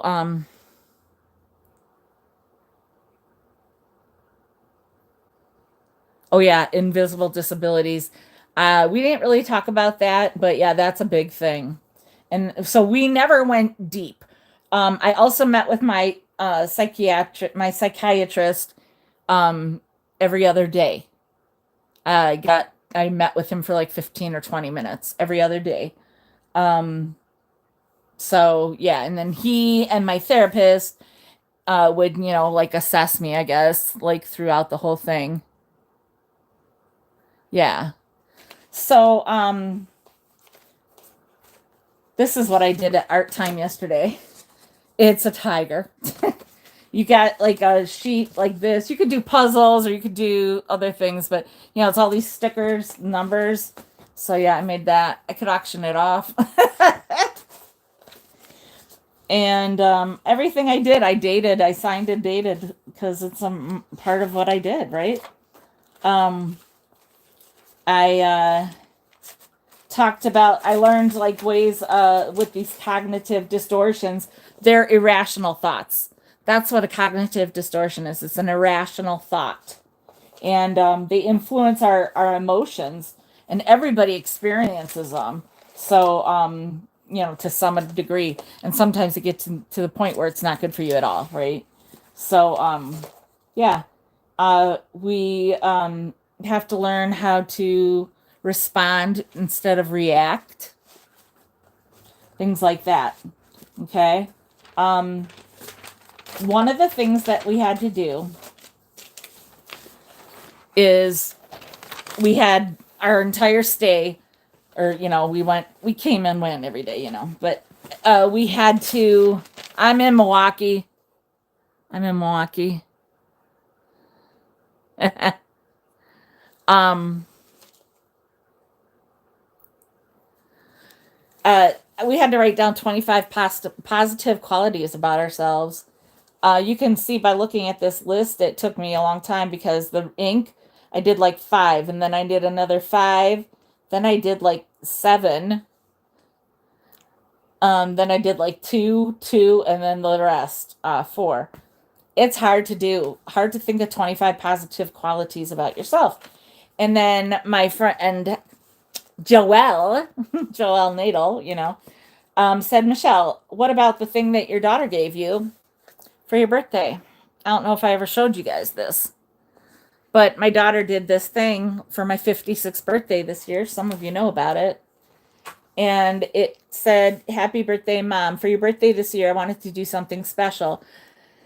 I decided that this is what I wanted to do because I know it will last forever. For your 56th birthday, I decided to find 56 people that love you. Also, people who I know who have made an impact on your life, who I know you appreciate. I asked them to give me one reason they love you or one thing they will always remember about you. You deserve to feel loved every day. And I think sometimes you forget that. So whenever you are down, pick this up and remember who loves you. Get the tissues ready before you read this, LOL. And it said, Mom, you are loving, creative, awesome, confident, bright, motivated, sincere, kind, thoughtful, genuine, passionate, cool, honest.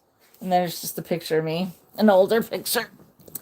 I'm not going to go through all of this, but it says, you know, like she took this picture of her and me when she was little. And then she says what she loved most about me and stuff like that, and some pictures of us. And then my son, his, and then my bestie, Tam, did and wrote, you know, and Rachel rewrote it all into the book. And then Bree, who is Rachel's best friend and Tammy's daughter, but she said, you know, my daughter from another mother or whatever, you know. And then her other friend, and then Danny, my soul sister, and then one of Rachel's other friends, and then my ex-sister-in-law, and then my mom, and my best friend from high school, and my nephew, who's not my nephew technically anymore by marriage, but my ex-sister-in-law's son. And then Mary Beth said, I think I can share this. Hey, Jacqueline.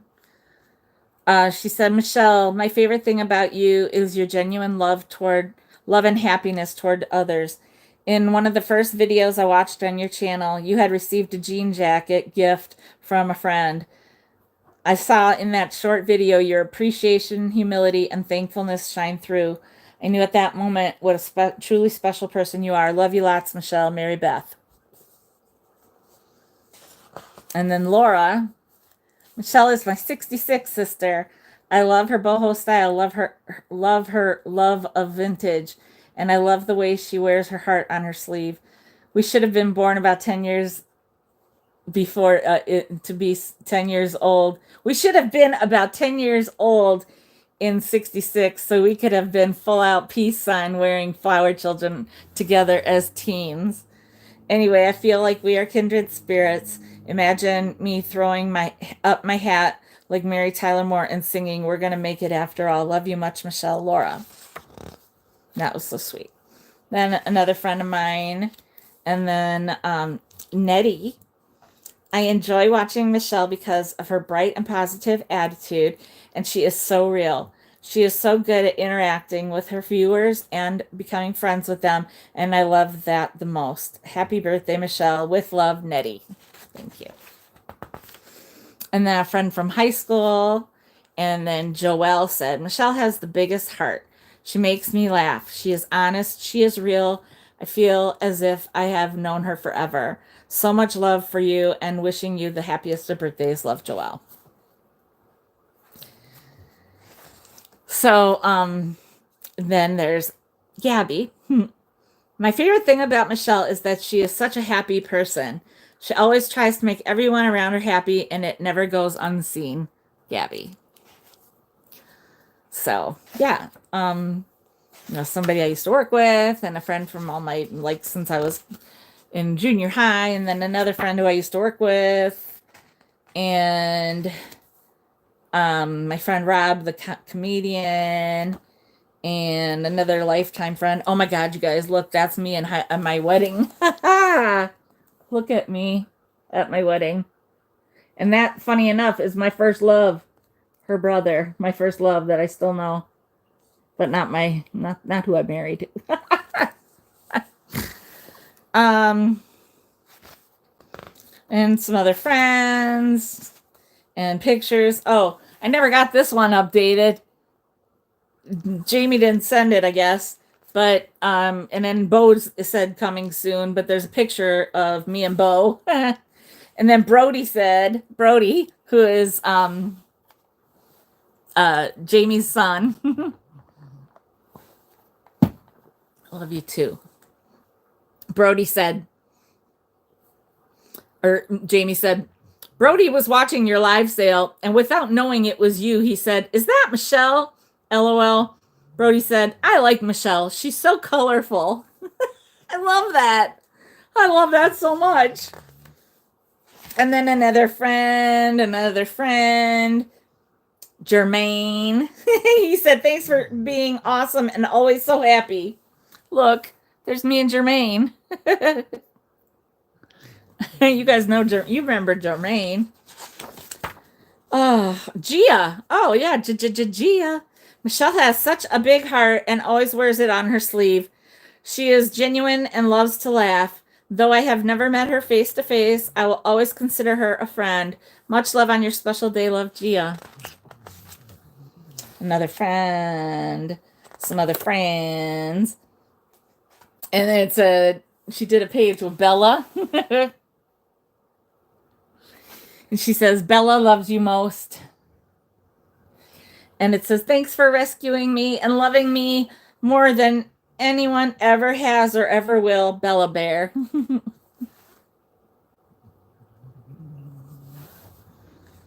Look at the pictures.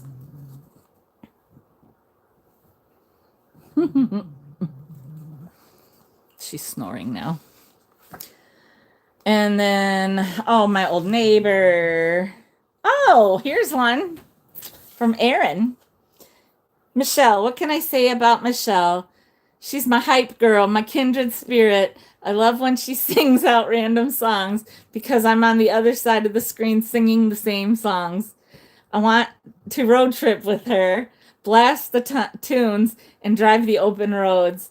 When I first saw her decorating the large bay window at her previous house, I knew I'd be a follower of hers, and the fact that we became friends means so much. Love you, Michelle, and a huge happy birthday to you. Love from the gentle, thrifty mama, a.k.a. your Canadian friend, Erin.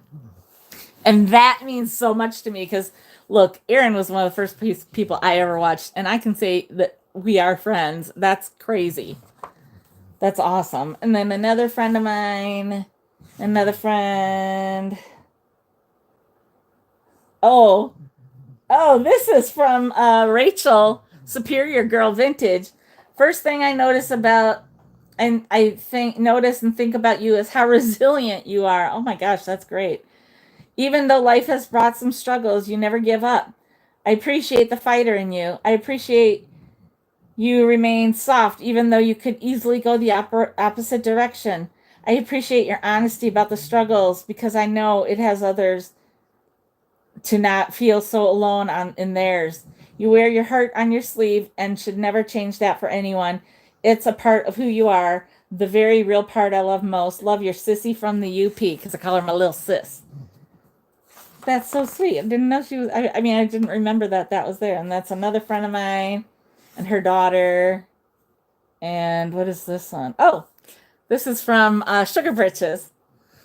There's not a word yet for old friends that have just met. Oh, Jermaine said, thanks for being awesome and always happy, I think he said. Yeah. So then this is Sugar Britches. She said, there's not a word yet for old friends that have just met. I feel that describes us. Though we've just met, it feels like we have had, my daughter rewrote all of them. Though we've just met, it feels like, because we met when I was in California, I met Sugar Britches and her hubby. Though we just met, it feels like we have had a lifetime of laughs and smiles. You have a way of making everyone feel warm and accepted, like family. You remember the little stuff about people you just met. You picked the perfect name, Comfy Cozy, because you embody that and more. I'm so lucky to call you my friend. Love ya. Your sister wife, Lorianne, and Uncle Gino. Happy birthday, sister. We love you. That's funny. So, and then there's a list of people that never got back to her. And that's okay, because, you know, some of these people don't. Oh, that's okay. And then there's another picture of my kids. And that's it. But that was so sweet. And when I needed to write up all these things about myself, Joelle said, "Why don't you look at that list?" So I did. And I'm going to tell you guys, I'm going to share this list with you, because why not? It's 25 positive qualities I came up with. That took forever. Giving. I should say, I am giving, because that's the way you should say it. I am compassionate. I am honest. I am open-minded. I am aware.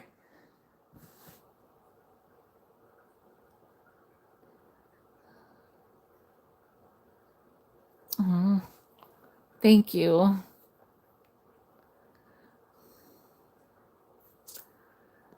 Yeah, thank you. Oh, thanks, Sarah. That's so sweet. Yeah, yes, Donna. I am creative and artistic. I'm a good listener. I make friends easily. I'm very caring.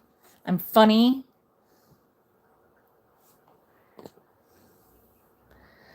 I'm trustworthy. I'm genuine and real. I'm non-judgmental. I'm loyal. I'm attentive. Aw, thank you.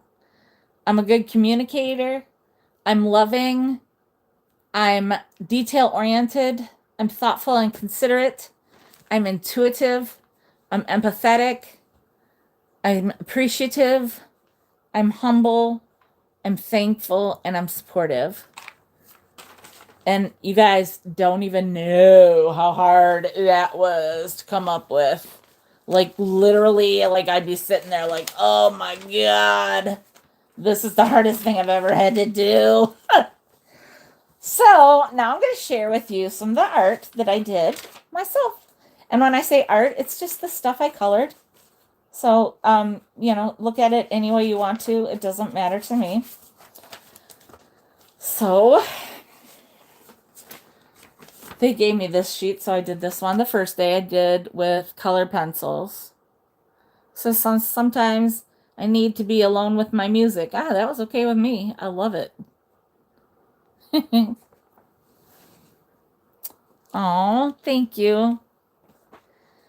And then I did this one with markers or Sharpies.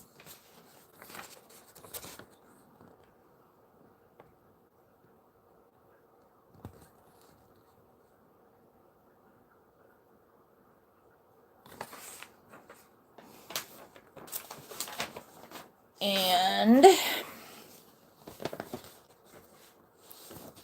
thanks, Jacqueline. This I just did all just freehand random with color pencils.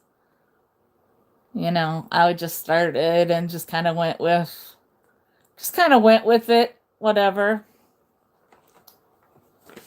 And oops, dropped it. And this is my favorite one that I did. I might frame this. Thanks, Christy. Oh, that's funny. That's sweet. This one I didn't get to finish because my friend didn't come the next day with the markers. So I'm going to have to finish it off with my Sharpies. I wish it was a better copy.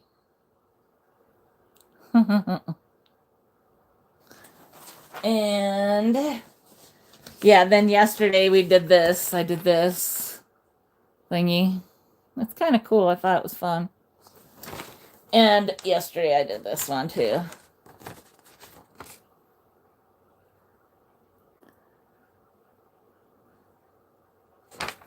So, and then like this art thing we did. Oh, you guys are gonna laugh. I don't know. We had to like do these pages and stuff about people or things. I don't know that matter or something. I can't remember even. But I did put Jack and Rachel, my heart, my joy, my reason to live. And Oh my gosh, Jacqueline, that's true. That's funny. And then I put, "Hey, soul sister," and then I said, "It's not what you got, it's what you give." That's my favorite line from my favorite song ever. And then I just started drawing. We didn't have much time. We only had like 10 minutes, right? But I tried to draw this. And then after I was done, she's like, "You could use your phone if you need to look at something," which was too late. I did it backwards. But look, I tried to draw.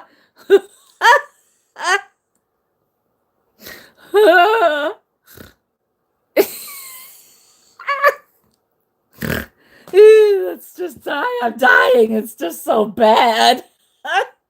I cannot I cannot draw an animal. Clearly. Oh gosh. So yeah. So I really love what I did. And then on the last day, which so I got discharged, they call it, yesterday. So early. I got discharged early, I guess. They said I was ready. Um that's horrible, but thank you. You knew what it was. So anyhow, yesterday one of my girls, she gave me this. And then she gave me this. And she said, "This is my girls in the class that I made friends with." Young girl, this one was 23.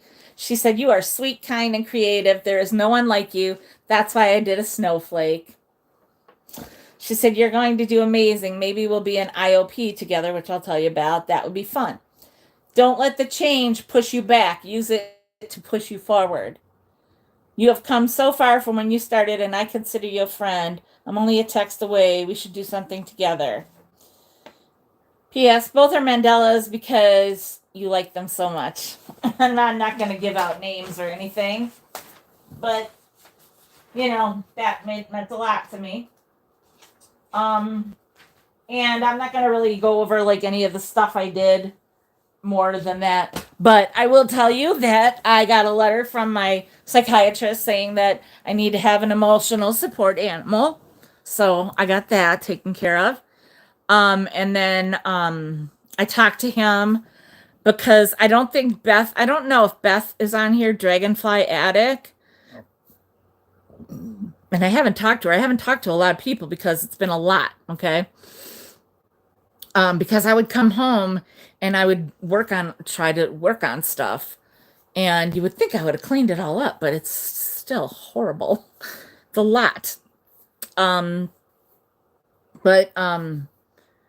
I memory.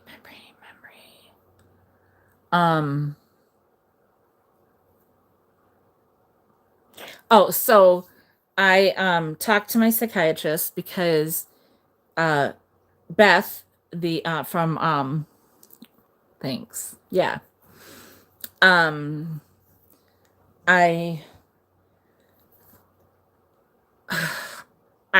she invited me down to North Carolina. They live in Georgia, but they have a place on the beach. And so I really, really, really want to go. And she said, "Bella too, okay?"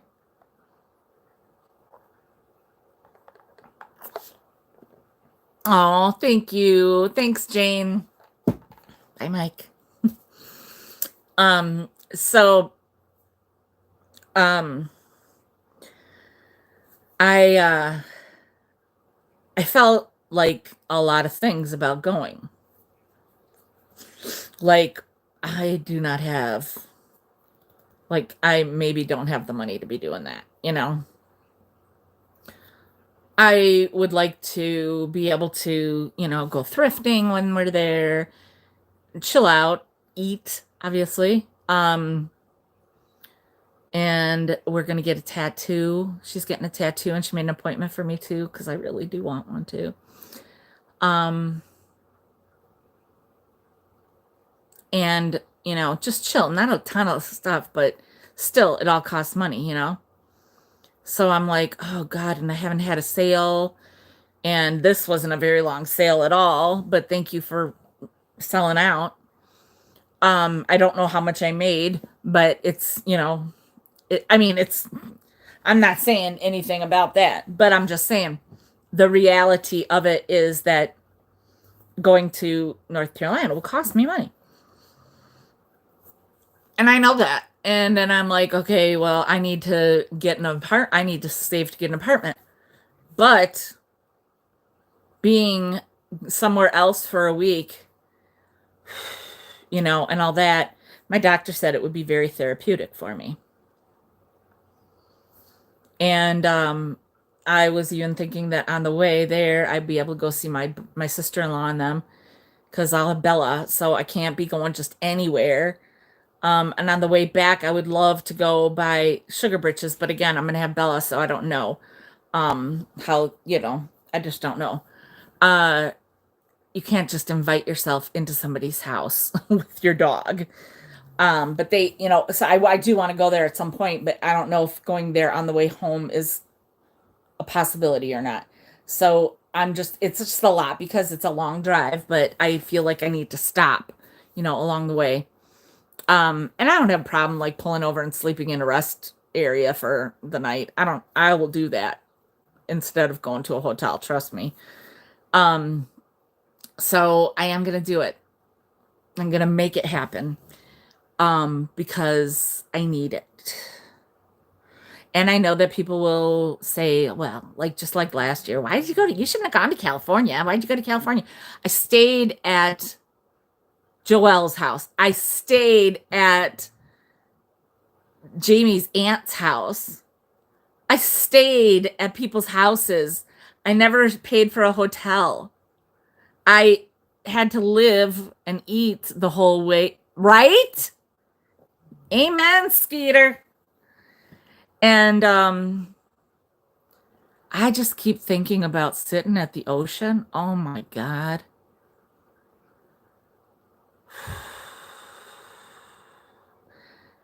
I've learned a lot of coping mechanisms.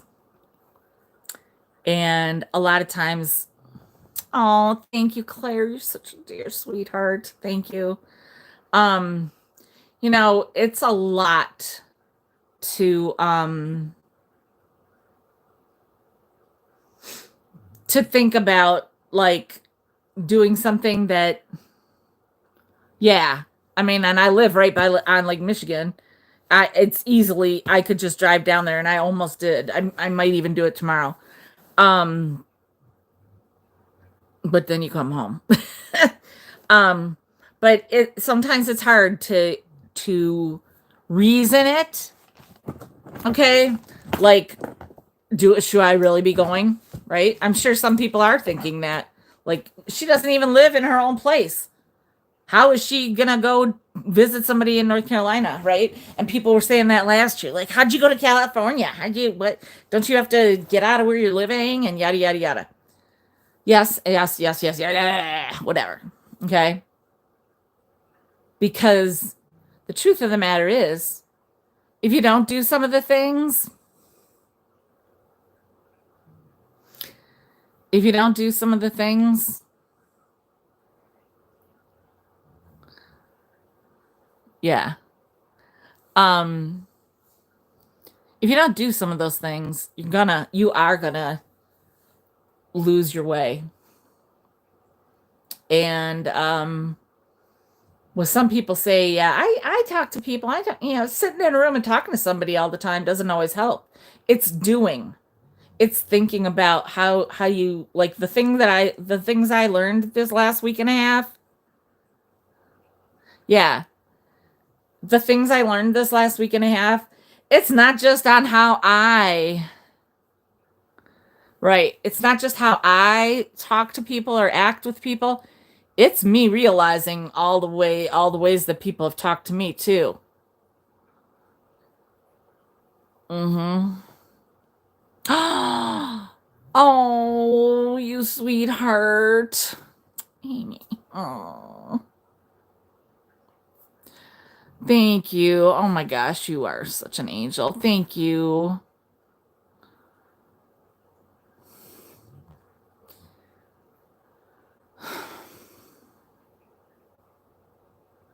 Right?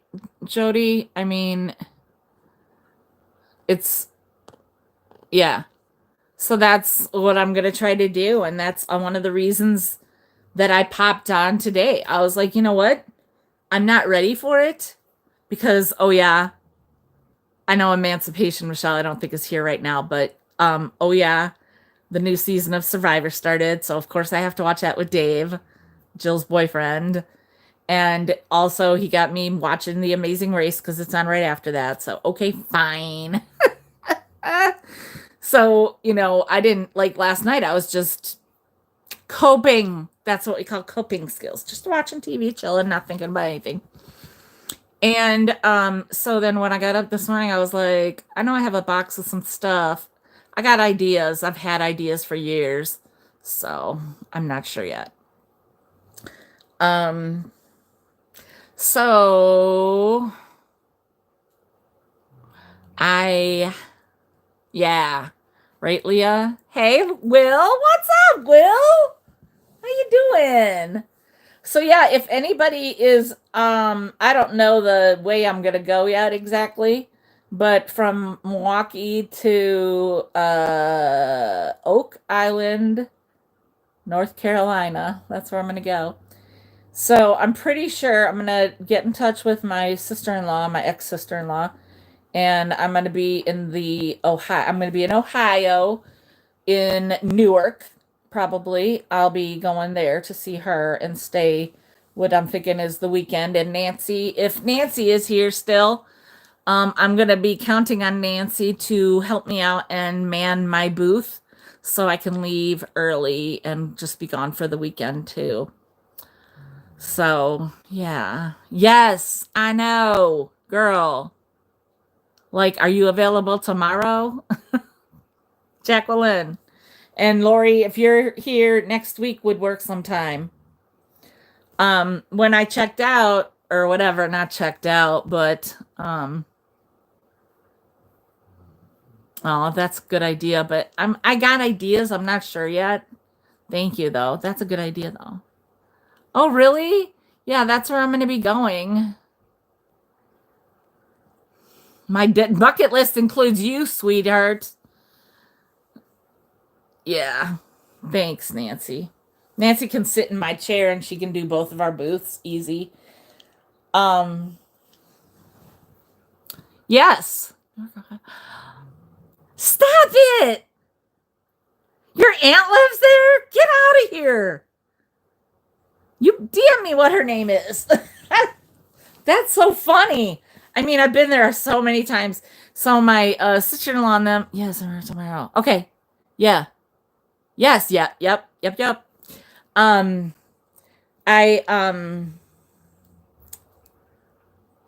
I've been there a bunch of times because it's for my ex-husband. You're 5 hours. 5 minute consider Michigan. Oh, I do want to go to Michigan because that's also where no, Skeeter, I want to come to Michigan because Christy is there too. So and that's an easy weekend or long weekend. I can do whatever I really want. But so yeah, yes. Um I so I am gonna go from that. That's like where I'm gonna go on the way there. Yes, Christy, you. I don't think. Yeah, but I'll be here that before that. I think. I don't know. Yeah, I don't know. But next week is the week that I am open-ish. I have some appointments, but I'm gonna have sales next week. Maybe not huge sales, but some sales so I can like get things done. Um, yeah. I'm very fortunate to have had that offer made to me, and I've never been to North Carolina. So, oh, girl, I want to come down there. Oh, that's funny. That's neat. Yeah, so I'm very familiar with the Newark, Ohio area, Heath, Ohio, that area. Um, Aw, that's so sweet, precious. Just remember, I'm gonna have my dog, right? Bella, come here. Come here. Come here. Come. Come here.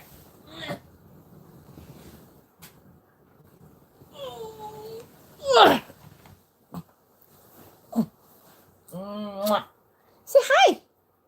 Say hi. Oh, say hi, everybody. Oh, can I have another kiss? Can I have another kiss? Hey, kiss? Bella. Bella. Hey.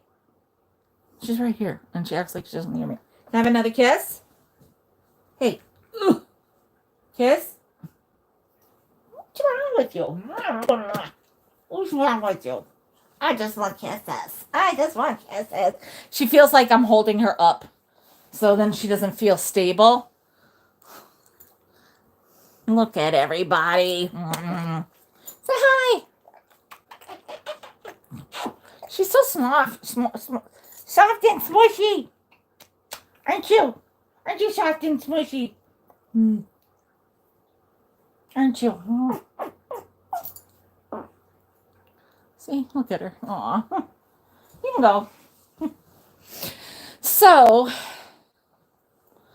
yeah, so that's where I'm at right now. Next week, I don't have anybody down for sales, and I'm not sure I want to.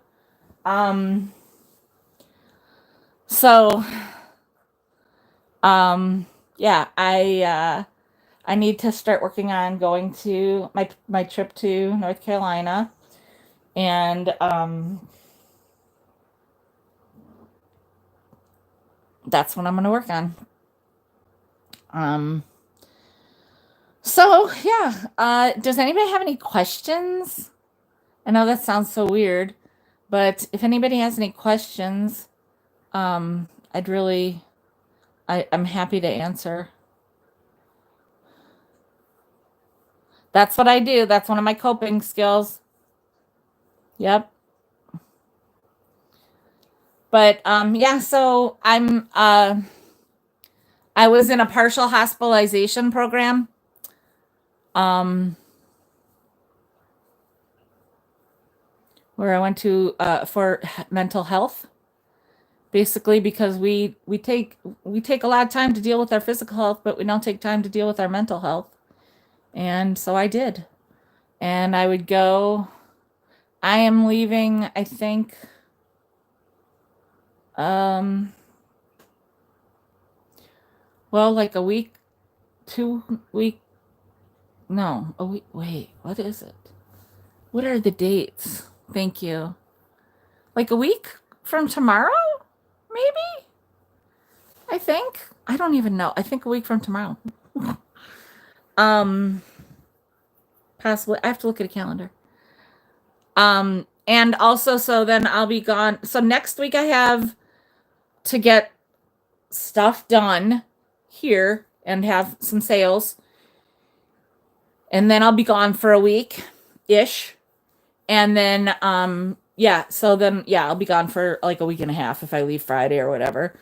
Then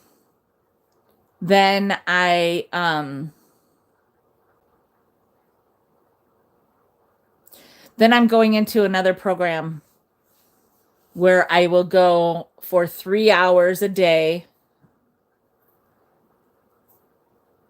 Oh, because my case manager got me somebody else to see. So I don't have to wait till February 22nd. So it's in this other system, but I'm meeting with her 3 weeks from yesterday.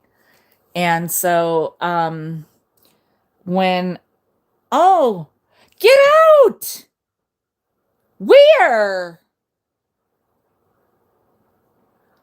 I'll have to look at a calendar, a map and stuff. I actually think I might leave Friday, Nancy, because then I think I'm gonna stop in Ohio for a couple days. So I have things to do between now and then. But yeah, and then I'm gonna go into this other program, and I also have a phone call with a doctor that takes care of the meds to see if I'm on the right thing and what works for me or what should work for me better. But then I have an appointment with a psychiatrist. So I will go for this other program 4 days a week for 3 hours a day instead. I'll go for 3 hours a day. I have to call my sister-in-law. I'm calling her after this. And because you know what? I think I will. I know, right, Lois? So, yeah, I just have to get my ish together. And yeah, try to sell some stuff. Um, I know. So I was thinking about that. I was like, oh gosh, hurricane, eeks.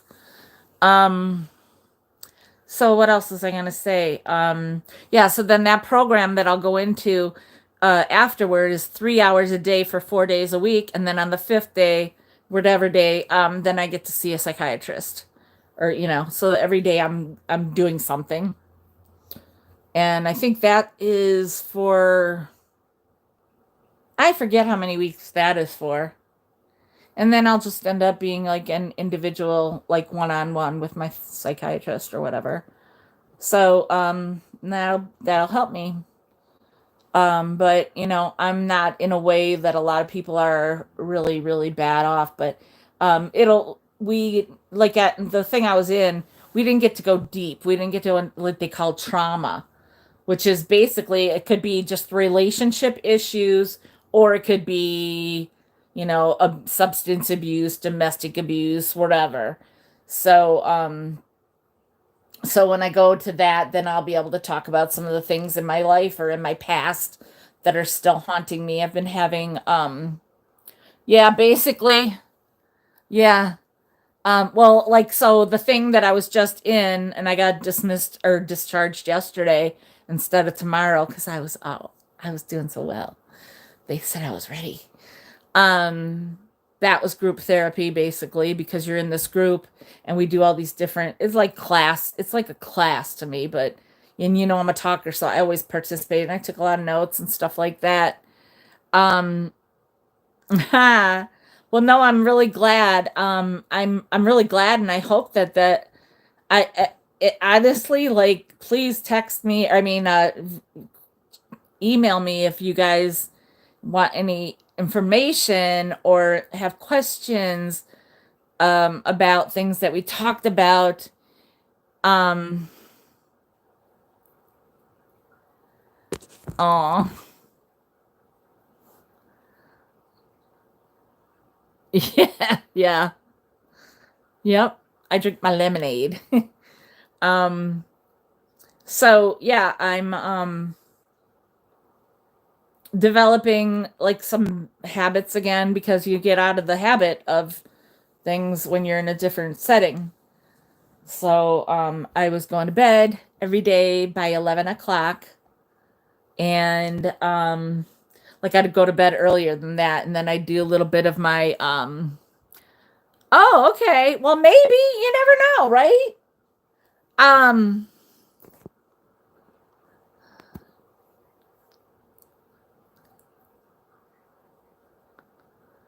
oh, thank you, Sarah. Thank you. That means a lot to me, you guys. It really does. I'll have to check that out. I'm gonna look at that Pollexville or whatever. I'll check it out. I'll DM you. Um.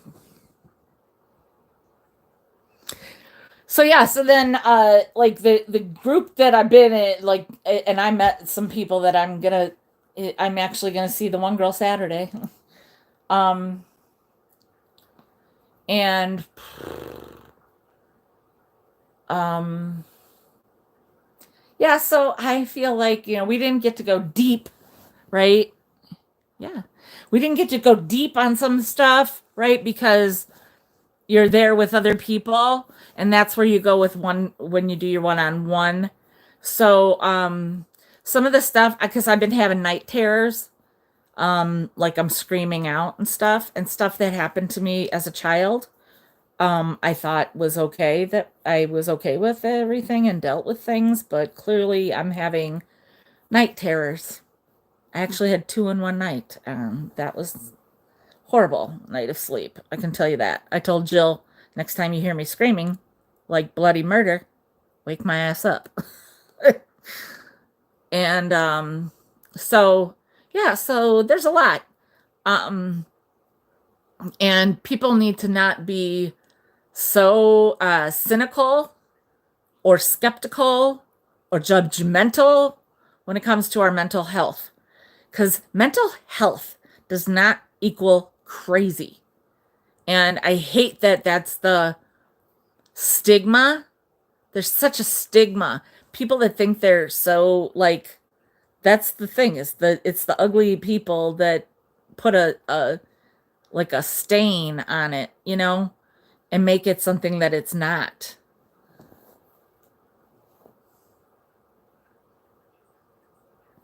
See? Yeah.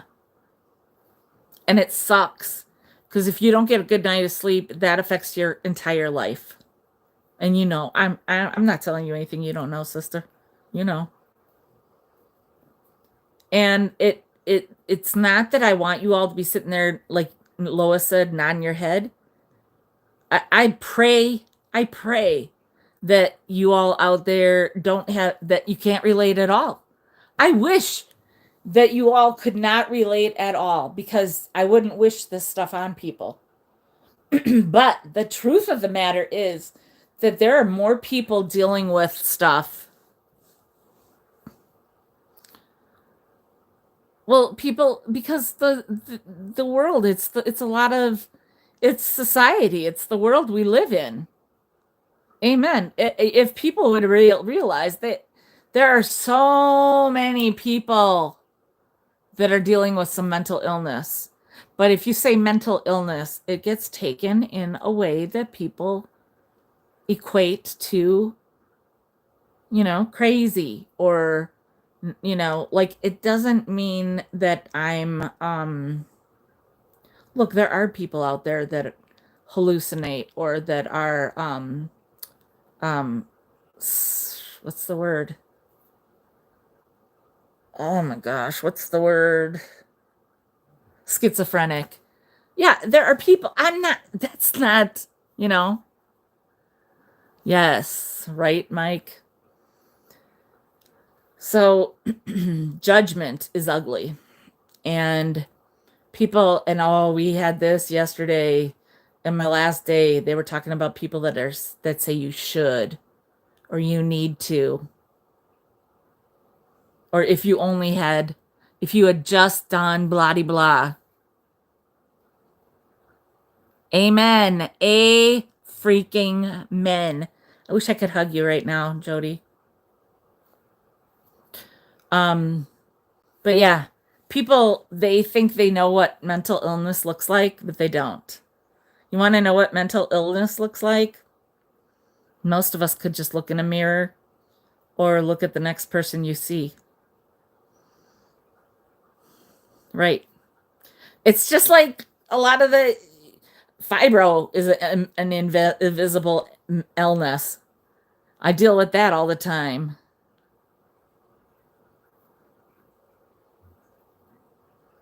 Right, Kay? Mm-hmm. It's it's essential that we, yeah, yeah, I sure did. And you were in it.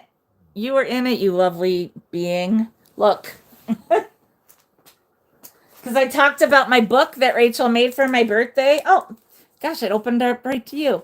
And how both our Brody said I'm colorful. That was part of the talk. But yes, it's probably the last, like, just say the first hour and a half maybe was a sale, maybe hour and a half. I don't know. So the rest is probably when I started talking. The last thing I sold was either a tablecloth or Casper or something like that. But yeah, so it's like I was saying, is that it's essential that we take care of ourselves. And honestly, that does not always mean um how do I put this? Did you get my note to you in there? No. I don't think so, but I can, she can, I'll ask her because no, she didn't. Remember? She was bugging me about that. She's like, get to talking to your friend Jamie. So I'll ask her. Because she can always put it in there.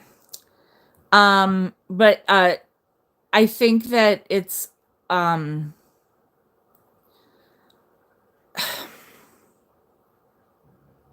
don't know what I was saying. I forget a lot. But we need to taking care of ourselves. Like taking care of ourselves can be simple as sit down, and if you're a morning person, sit down, have a cup of coffee, and listen to the birds or watch the morning news. Okay. Um or it could be you go and get a pedicure. Or it could be you drive off to a pond or whatever lake, uh, body of water, if you are by an ocean, and just look at the water, listen to the waves, listen to the nature. It could be you go, yes, it could definitely be doing some art. Look at all the stuff, the coloring, all those things that I did. That's a coping mechanism. It could be time with my dog. That one of my biggest ones is my time with Bella. It could be, yeah, well, I'm trying to work on that. It could be taking a nap. And another thing is that we all have to remember to eat our meals.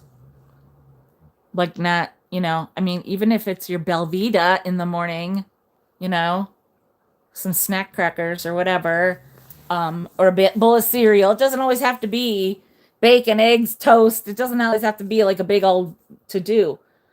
You have to eat breakfast. You have to eat lunch. You have to eat supper. You have to eat to sustain yourself. Yes. You have to sleep. And if you're not getting your sleep, you're doing yourself a disservice. If your body doesn't allow you to sleep, like how Jody was saying, when you have the night terrors and all this stuff, yes, amen, right? That's the best, you guys, right? And Nettie is like always sending me some Velvetas. She's the dearest. Um, but yeah, like yes, hydrate, amen. And I didn't have my lemonade hardly at all that during that because I would just I didn't want to have to go to the bathroom, but I'd have my morning, like I'd get Dunkin' most of the times, and I had some free ones, and I went to Starbucks one time, I had a free one. And then I would drink there. I had at lunch, I would drink grape juice. Oh, yeah. I would have grape juice and because we got two beverages. So either I'd have two grape juices because they didn't have lemonade, believe it or not. They had everything to drink. Starbucks drinks, but you had to buy those. Gatorade, they have soda and water and everything. But they didn't have any lemonade. So they had little juices. So I would always have one or two. Thank you. I love you guys too. Please, I hope you know that. So I would have like two grape juices unless I had a good dessert. Because sometimes for dessert, I would just have like a little snack pack pudding. But sometimes they had a lemon crunch pie. So I had that, and then I got a chocolate milk. And then yesterday, on my last day, they had chocolate cream pie. It was so good.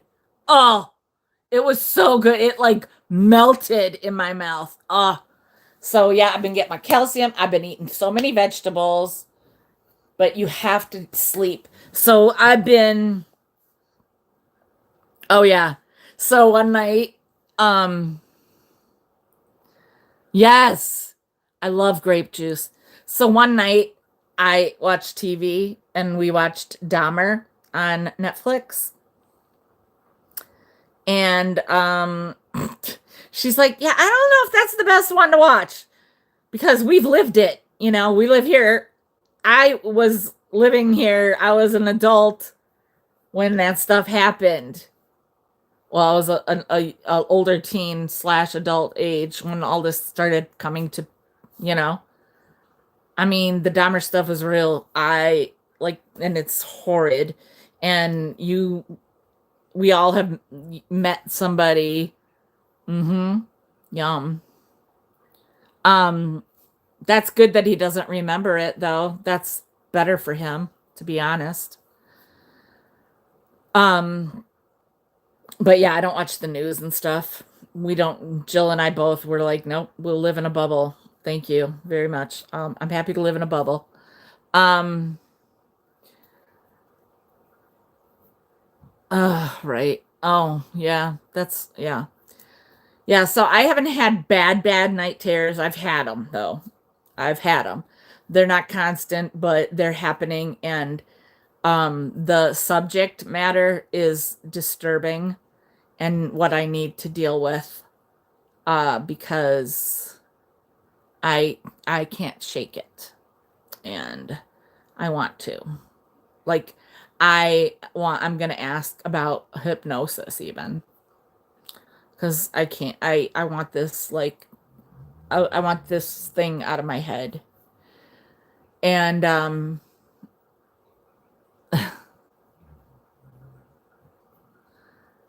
yeah, it's disgusting.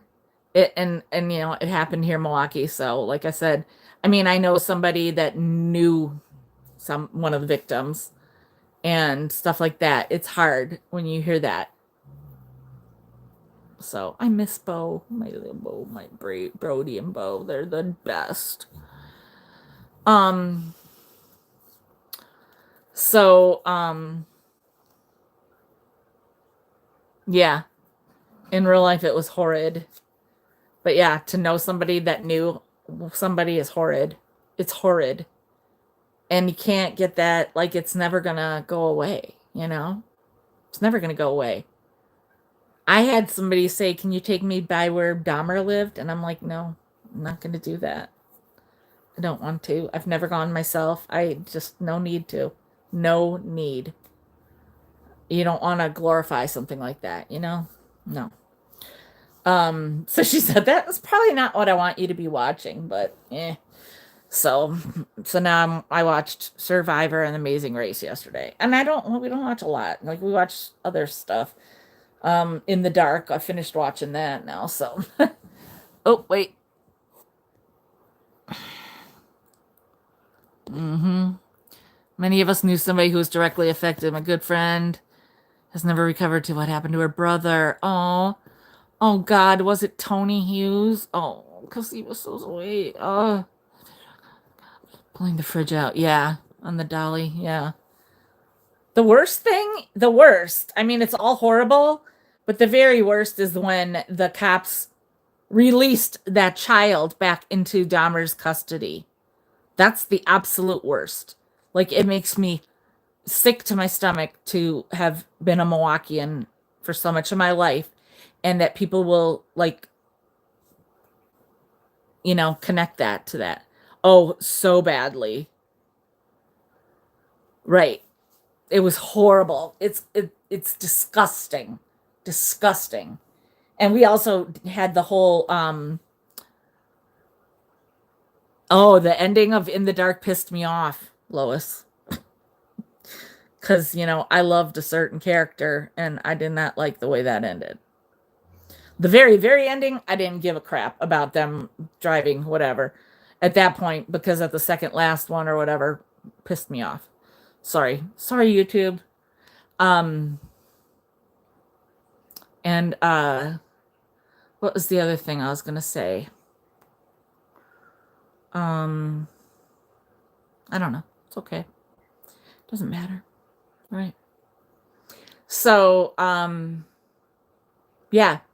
If anybody wants to talk to me about anything or email me, I'm happy to do that. Yeah, they could have easily had a happy ending on that. Um, I can give you coping skills. You know, like I can send you the list of the stuff. Anything, if you have any questions about anything I talked about or showed you, I'm happy to talk about it or help you to find information. Um, oh, hi Leona, welcome. Okay, well, I don't always do this. Usually I'm selling vintage items or boho. But I have been gone. Oh yeah. Yep, Lottie. Oh man, more power to you. That's awesome. That you. Yeah. Leona, I am not always sitting here talking about mental health, but the last week and a half I was in a mental health program and I am continuing to do work on my mental health in the next however, whatever. So yeah, I was just talking about that because I am very connected to my friends here. Um, and thank you. Yeah, I am. And my biggest goal is oh, I want to go. Yeah. Um, yeah, so I do have some haul stuff to show you guys that I need to film that I've had from before. And then I went to a flea market the other day. Sunday was so good, my last one. Well, no, Sunday, this coming Sunday is a smaller one I think we're going to. But I don't want to buy anything because I don't want to spend any money. Um, yeah, I really feel like I have from a lot of stuff that I'd let myself be bothered by. And now I'm like reframing it. Yep. Yeah, you can't. You got to put your mask on first, Jamie. That's what. Um, it's about I mean, if something happened that pushed me to this point and made me realize I have to take care of myself. And the biggest thing I need to do is get an apartment. And part of that is I need to pay a couple things off and get them off my credit so that my credit score will go back up. And I need to just get an apartment. I need to work on the um, disability thing. Part of my thing for me is motivation, and I'm motivated in here, but physically, it's like I can literally sit in a chair and just be frozen, just be like almost paralyzed for like 3 hours. I can just sit there, and then I'm like, oh, great, now it's 4 o'clock and I didn't get anything done. And you think of everything that you could have done for 3 hours. You know what I mean? It's horrible. Um, and when people just say push through it, ugh, ugh, oh, if I could just tell you how many times somebody told me to just push through my fibro or just push through my whatever, just push through it. No, you really don't know. You're not 56 years old and have this cluster of things. We all have different factors that limit us or hold us into a certain way of being. And we have to learn our limits and we have to set our limits. Okay. We have to be better about setting boundaries so that people understand no, this is mine. This is me. This is where the buck stops here. You can't come into my space. You can't come into my time. You can't seep into my being that way. It's not being allowed. And you have to make room in your heart for change. You have to. You have to know when you need to make some changes. And sometimes it's not easy, because you know that certain things aren't always good for you, right? Um, I'd imagine that that's why some people leave. Yeah. Leave live sales or certain aspects and stuff. Because it's a lot of work and it just everything. And it's not just YouTube, it's a job, it's anything that anybody does with their life. You have to know what's right for you, what's, you know, how it affects you. And if that's good or not, you have to decide that. Or you have to have help figuring it out, right? So I have learned a lot about reframing the way I process things. When people say something to me, you just have to learn to either not take things as seriously or don't jump to conclusions. Don't assume things, like don't change what they say to sound like something else in your head, you know? Don't make it be what it's not. Sometimes we make life harder for ourselves than it is. So that's yeah, a big thing. But really for me the biggest thing was the cognitive distortions, the irrational thoughts, which I said, when I think of cognitive distortions, I'm always going to think of the BS. Don't let the BS bother you. Don't let the BS, you know, yes. Right. It's hard. I got to a point where I was sitting there thinking, I'm 56 and my memory has turned into a little mush. Um, my body won't let me do certain things. And I don't care. I'm not here for people to say, oh, just go work out and you'll be fine. No, you do not. Maybe you didn't listen. Maybe you don't understand that, oh, yeah. We got to learn to put ourselves first. Put your mask on first. Um, put your mask on first. That's such a big thing. Yeah. Oh God. Same. That's why I'm so happy to be finally seeing the spine specialist next week because I gotta know what the heck it is. I can literally stand for 5 minutes and then I'm like, is there a chair anywhere, somewhere? Let's sit. I don't have any shame in that at all. So yeah, and I can walk first, I wear the right shoes and all that, So yeah, we don't need somebody else telling us what to do. Okay. That's the worst thing is somebody telling us what we should do. Don't let somebody should all over you. That's what I learned. Don't let somebody should all over you. And don't should all over yourself. Definitely don't do that because that's even worse. So, um, so yeah, where I'm at now is that I'm so happy to have had this sale today and you guys are awesome. And you got to do what it takes to help yourself. You do.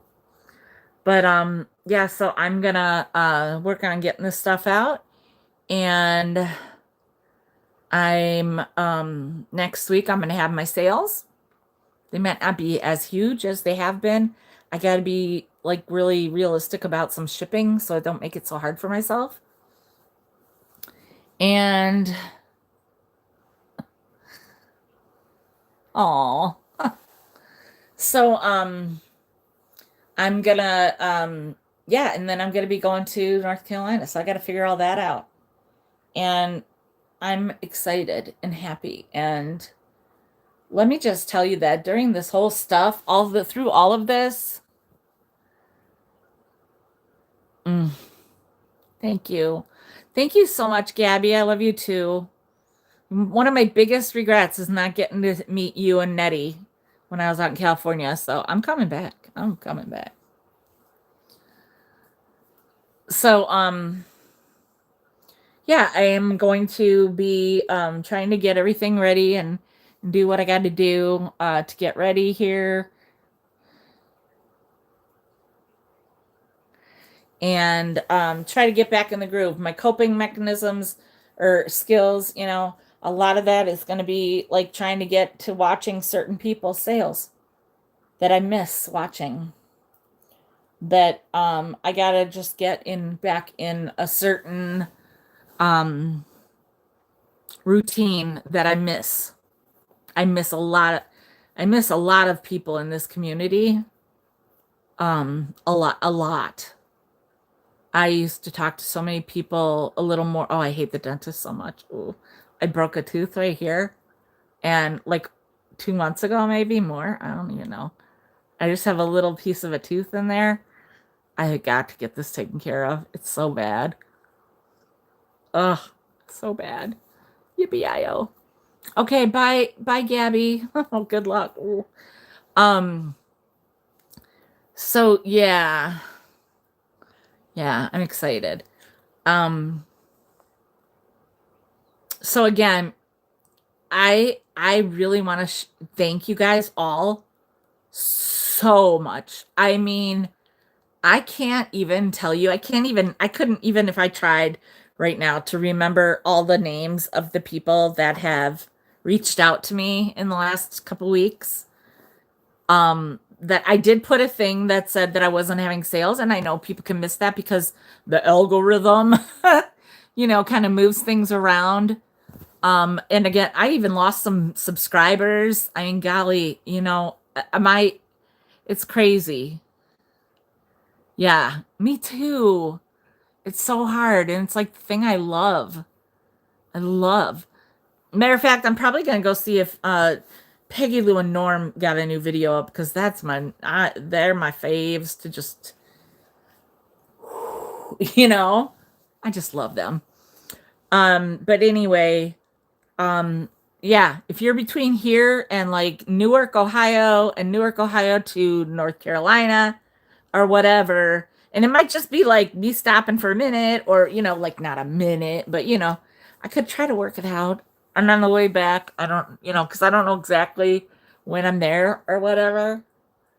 I gotta talk to Beth now and get like real about some things. So I'm very excited. I'm very happy. And I know it's not going to be easy to make it happen.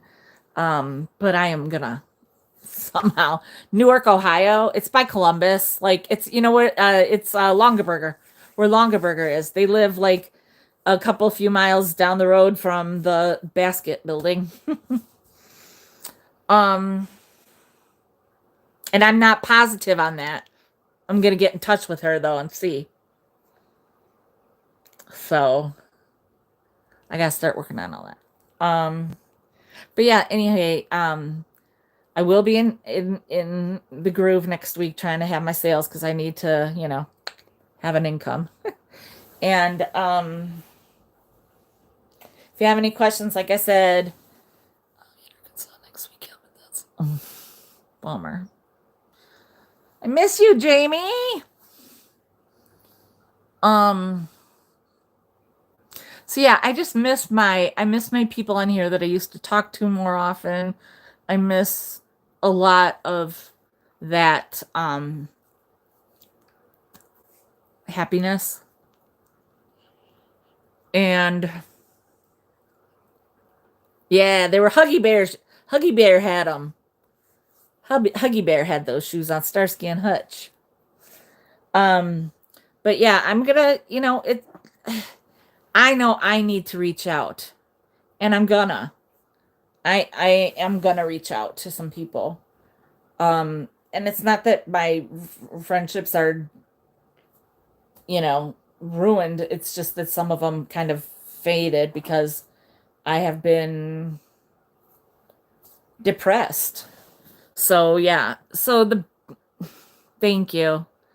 The bottom line is, you guys, that you don't always, you think you know what depression is.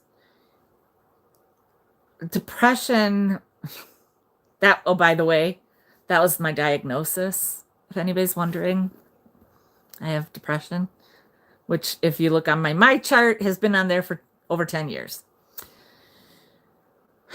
So it's official.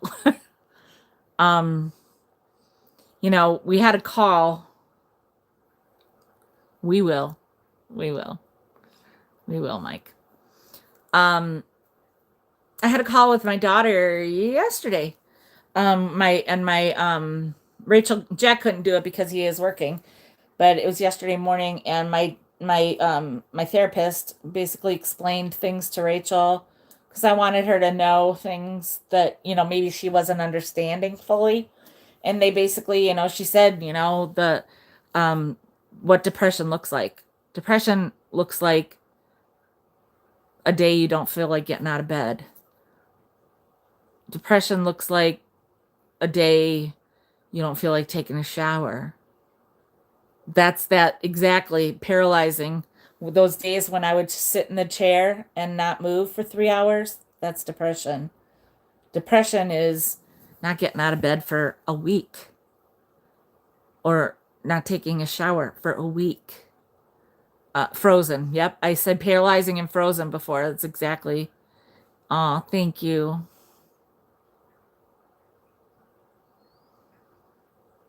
Oh, thank you, Jeannie. Thank you. Yeah, you give up. You do. And you don't feel, you almost don't feel anything, because you feel so much, actually, that you start to not feel anything. And yes, depression does have many faces, and people think they know what depression is. And somebody taught me this, and it's the best thing that I've ever heard. You think you know what anxiety is? No, you've been anxious, but that doesn't mean you have anxiety. You think you know what depression is? Well, you might have been depressed about something here or there, but you don't have depression. Now, I'm not saying you all, a lot of people do have depression, though, and anxiety. Hello. And it's real. And when people maybe are saying, "Oh, I have it too," like as if it's no big deal, that you don't know. You don't really. People that I really have it or have dealt with it, yes. Yeah, I have a chemical imbalance. I was told that after my son was born.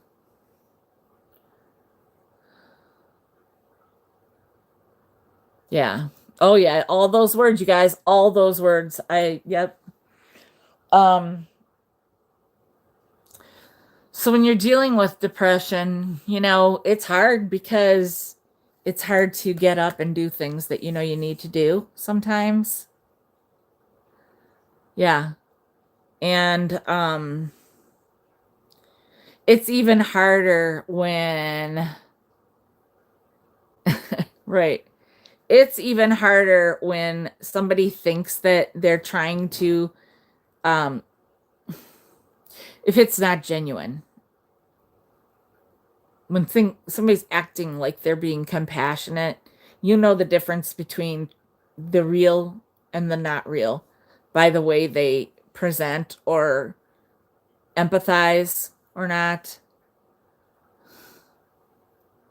Oh, thank you, Christy. And I'm going to have my sale Tuesday night and another sale Thursday afternoon next week. So, but yeah, like a lot of people, they make light of it, or they act like it's easy. If somebody's acting like it's easy, trust me, you don't have it.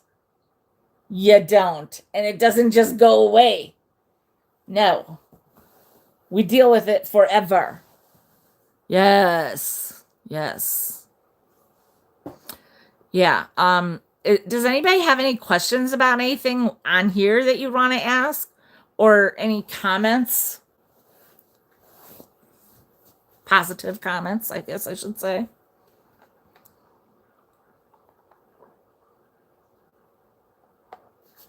Mm-hmm.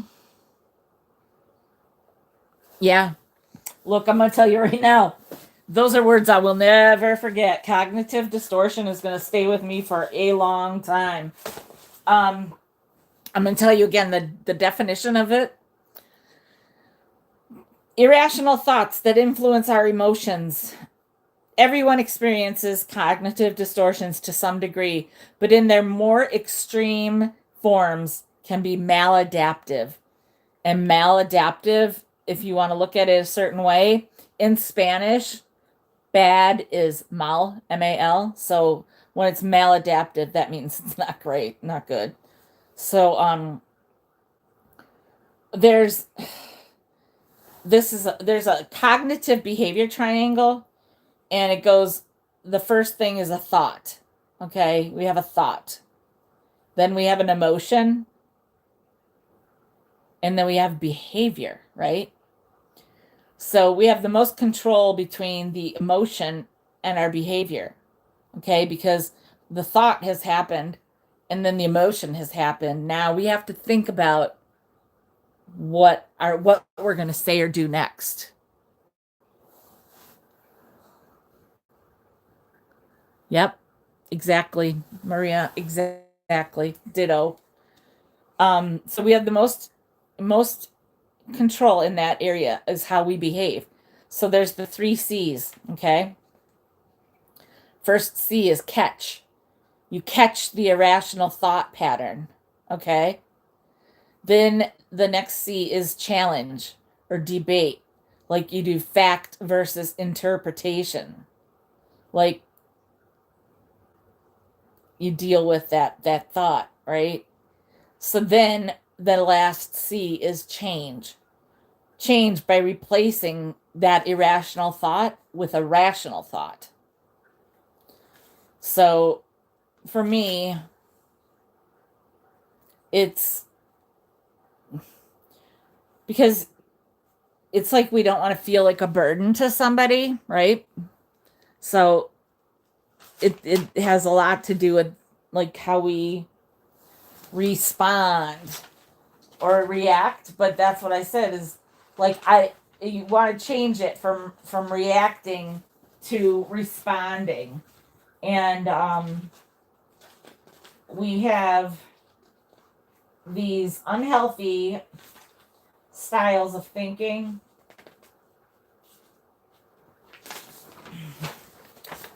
where like okay, like yes, oh, I love your booth. Like that all or nothing thinking where we think in absolutes, call that black and white thinking. Like you say, if I'm not perfect, then I failed, or either I do it all right or not at all. We gotta stop doing that. Yeah, we gotta stop. And Amy, I'm gonna be in touch with you. I'm gonna DM you probably. Thank you. Thanks for being here. Um, I like it's like you don't compromise, and we have to eliminate that. Don't think like if I can't get it all done, then I'm not gonna do any of it. No, we gotta make a compromise and do what we can. Okay. Um, Overgeneralizing, just saying nothing good ever happens or everything always sucks. We can't be saying that. We can't be doing that. It's seeing a pattern based on a single event or being overly broad in the conclusions we draw. You have to you have to eliminate that. You have to. Yeah. Right? Yeah. Thanks. Oh, I will. Thanks, sweet and low.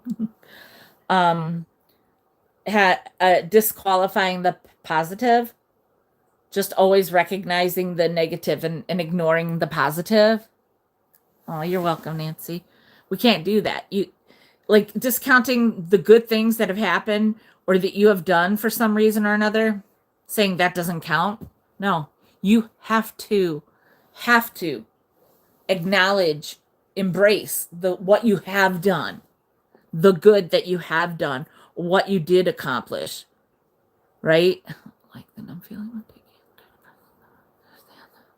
I'll be getting in touch with. I'd rather cry. Well, I kind of came to a happy medium with some stuff because we all for meds. It's all you can't just say, "Oh, this works for me. It's going to work for you." Because we have all these other things, right? Like we don't all have. Like I'm hypothyroid. Not everybody's hypothyroid. I have the fibro. Not everybody has the fibro. I have the arthritis. I have the chronic fatigue. That is huge. Nobody can see that, right? Except for when I look like hell. Um, Jumping to conclusions, not good, not good. Two types of jumping to conclusions: the mind reading, where you're assuming things, imagining that we know what other people are thinking, not good. Fortune telling, trying to predict the future, where you're just like, oh, it's not going to be any better then. Or you know what's going to happen then. It's just going to, like, you can't be doing that. Have to be positive. We have to stop acting like we know what somebody else is thinking.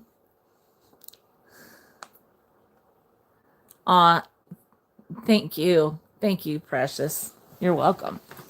And we have to stop acting like we know what's going to happen. It's not going to happen until it does. So don't act like you know what's going to happen and then make it be negative already. Catastrophizing. Well, there it is in the word catastrophe, right? Blowing things out of proportion or inappropriately shrinking something to make it seem less important. That's no good, right? Like, don't like belittle something or someone to make you feel better. People do that a lot, right? And blowing things out of proportion. I mean, I think everybody's guilty of that in some way, shape, or form, right? At some point, we've all done that. Emotional reasoning, assuming that because we feel a certain way, what we think must be true. Oh, I feel embarrassed, so I must be an idiot. No, no. How many times do you say that? Oh, I'm an idiot. Oh, I'm stupid. Don't do that. Do not do that to yourself. And don't let anybody else do it to you either. Should or must. Oh, that's my biggest. Oh, I just can't. I grit my teeth because I get so mad about that. Using critical words like should, must, or ought can make us feel guilty or like we have already failed. If we apply shoulds to other people, the result is often frustration. Well, I don't do it to people, but I feel I've had it done to me, and it is aggravating, frustrating. It's so hurtful. It is so hurtful for people to assume that it's as easy for you to do something as it is for them, or because they got through something hard that you can get through it too. But we all have different tools. We all have different factors. We all have a different makeup of what we're like genetically even. Some of the things that we have genetically have in us, in our being, are going to affect how we act, how we react, respond, proceed, right? And we have to continue. We always have to continue.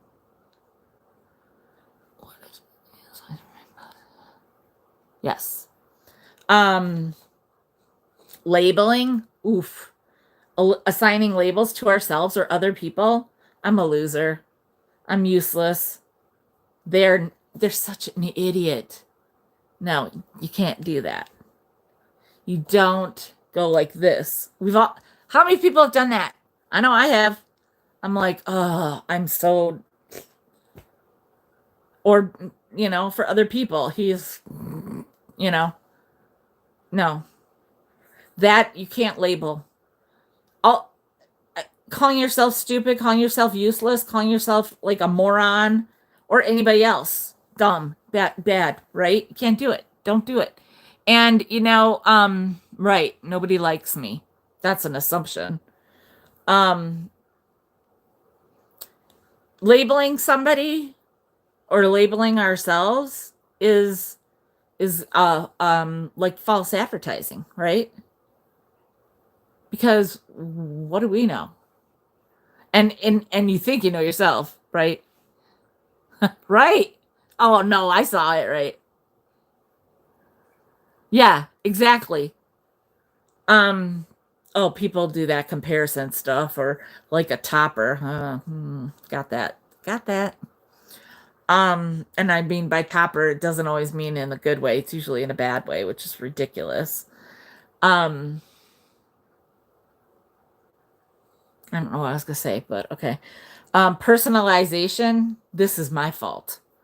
Blaming yourself or taking responsibility for something that wasn't completely your fault. Conversely, blaming other people for something that was your fault. That's ridiculous. I mean, come on. That's so horrible. Like, don't do. How about this? This is a way to put it. Don't do to yourself what you wouldn't do to somebody else. Do you know what I mean? I would never come down hard on like any of you, right? I wouldn't be like, oh my gosh, how could you have done that? How weren't you thinking? What would make you think that's okay? Right? Okay. Now, reframe that and think, would I say that to myself?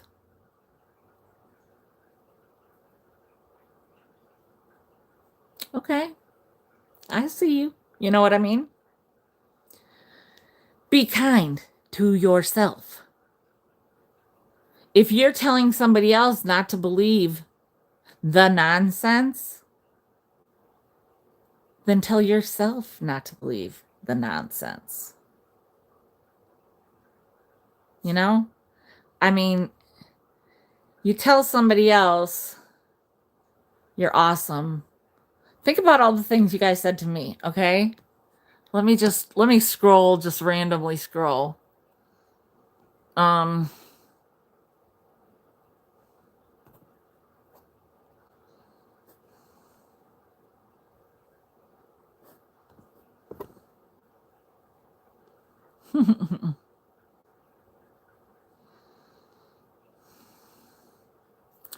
um okay, like even Melissa said to me, you're going to be fine. You're already on the right path. Well, guess what? So are you. You're here listening to me talk about it. And you know what? I don't know. Maybe some of you are writing down something I say. I don't know. I'm not saying that, and I'm not like trying to do that at all. But I am telling you some helpful stuff. I know that much. Right? And maybe it is something that some of you connect to really like wholeheartedly, you know? Um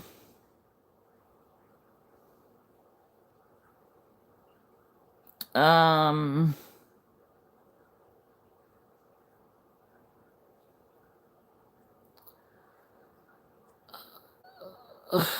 wait.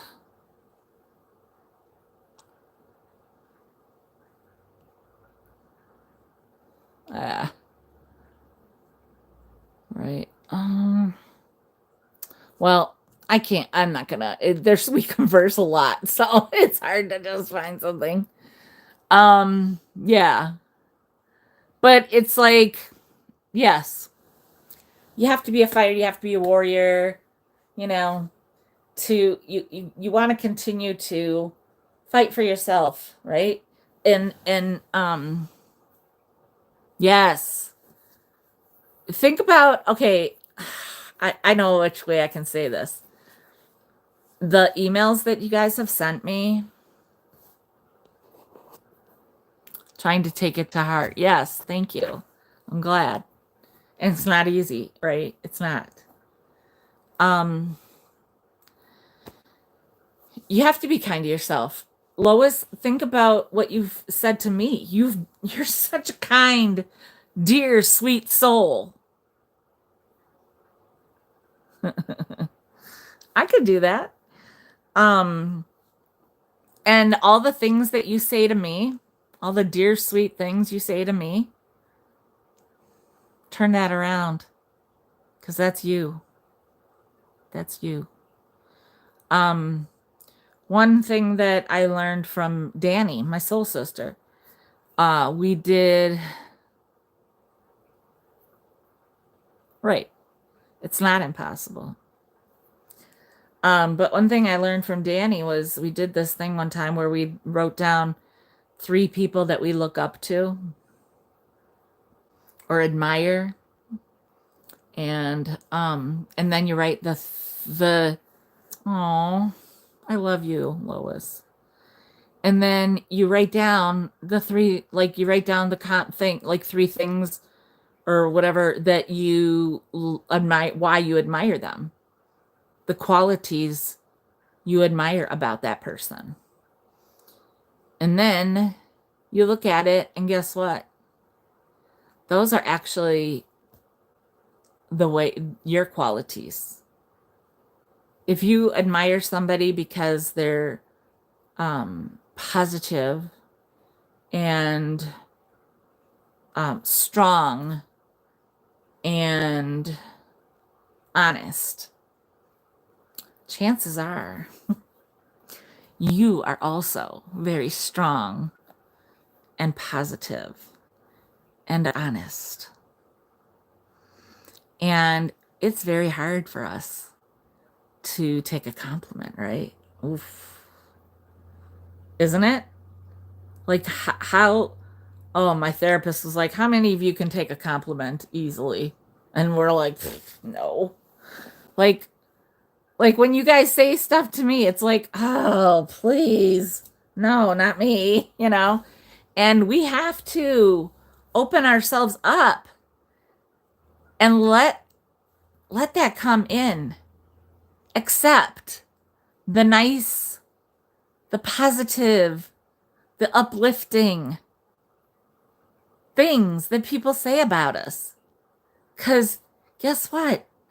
The people that are saying that to you, right? The people that are saying that to you, they wouldn't say that if they're good people like Melissa, what she's saying. She speaks the truth. Amen, sister, same.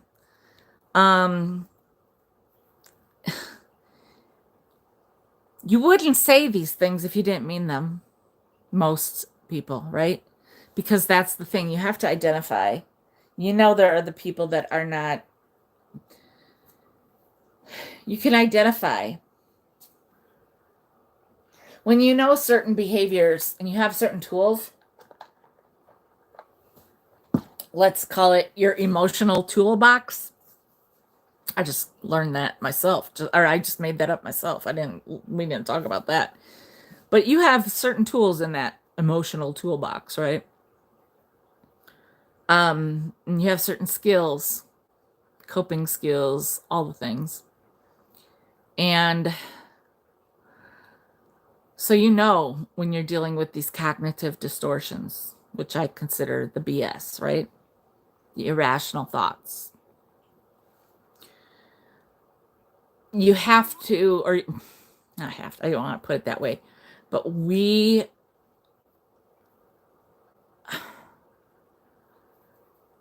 learning these things will help us. Learning these negative behaviors will help us to not have those, right? We don't want to embody the negative. We want to embody the positive. And we will recognize the negative in somebody else. We will know when it's somebody saying things that are completely irrational. Don't believe, right? Don't believe the things that everybody says. When you know, when you know what somebody is saying is irrational, a bunch of hooey, so to speak. Oh, thank you, Maria. Mwah. Maria is in uh not Sweden. Where are you? Maria, Denmark. No. Maria, where are you? I forgot. My memory is so bad. Maybe I'm right. Sweden, I was right. Okay. I was right. My lovely Maria, I've been watching you for so long. Yeah, we have to learn to we remembering that everything everybody says isn't all sunshine and roses and puppies and rainbows, right? Remember to be able to see the cognitive distortions and respond appropriately. Do not feed into it. Do not let yourself do it. Don't let yourself say things that are irrational when you know better, right? Reframe and make it positive. Make it rational, right? Make it good. And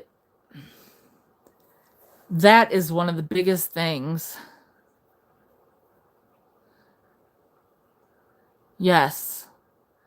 We need to learn how to reframe a lot of the way we perceive things, the way we and perceiving things is sometimes when we go wrong, right?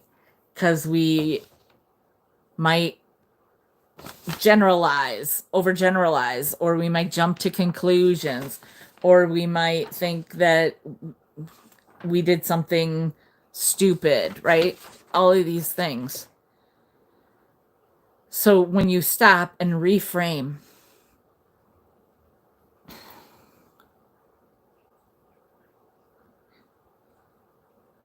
oh, that's funny because Nancy told me something, and I think it was from Alice in Wonderland or something like that. And she said that I'm losing my me-ness. Because I said I feel like I've been losing myself. And that was kind of part of the beginning of me getting to this point, I think. When I knew I started losing myself. And my kids said, "You're not the same." So, yeah. And I had to start, right? I had to just, get there. And we all have to sometimes, right? We all have to just kind of recognizing what isn't working for us is maybe the start. Recognizing the behaviors that aren't working or that aren't right, or that, we feel like, "Oh, this needs to change, but I don't know how," right? And then you get some kind of therapy, and you learn the tools, you learn the skills, the mechanisms to deal with things differently. And just like I said, even just like getting your sleep, and eating, it's necessary. We need to do those things. Then don't be put down by somebody saying, "What are you eating again?" No, you have to eat. We all have to eat. You have to sleep. Sometimes your body is going to say you need more sleep than you normally get. Yes, it's ideal to get maybe 8, 9 hours of sleep, right? And people are like, oh my gosh, you're sleeping 9 hours? I only get 5. Guess what? If that's what works for you, that's what works for you. But don't put that on somebody else.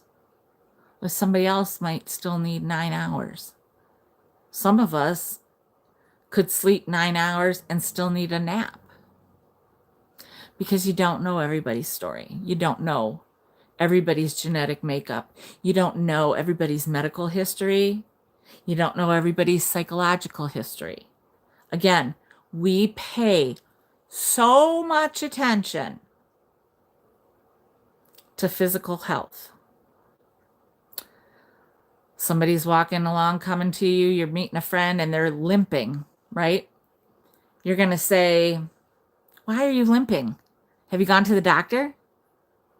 Yeah. Right. Oh my gosh, motivation is a big thing for me. I wrote it in my folder.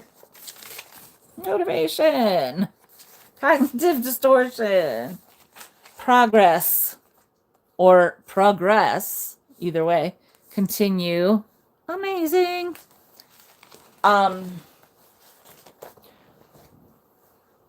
Oh, I kind of forgot what I was going to say, or what I was saying. Eeks. Oh, well. Sorry, I forgot what I was saying. Anyway, some of the big things to take from, I guess, from me talking right now is to be kind to yourself, to not let those irrational thoughts get in your head, to reframe the way you respond, reframe the way you hear things, what you hear. Like, don't assume XYZ,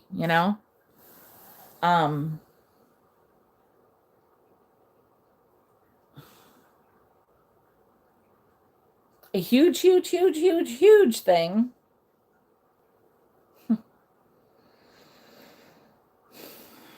One of the really biggest things I'll tell you right now,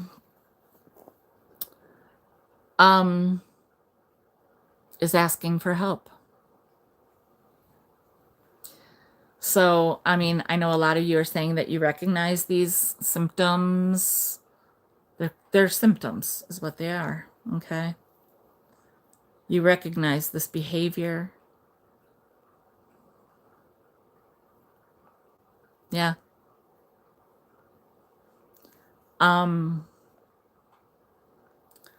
So asking for help is the biggest step, because you're admitting that something's not right. And honestly, it doesn't mean everything is like a catastrophe. Again, don't catastrophize something. Don't magnify something.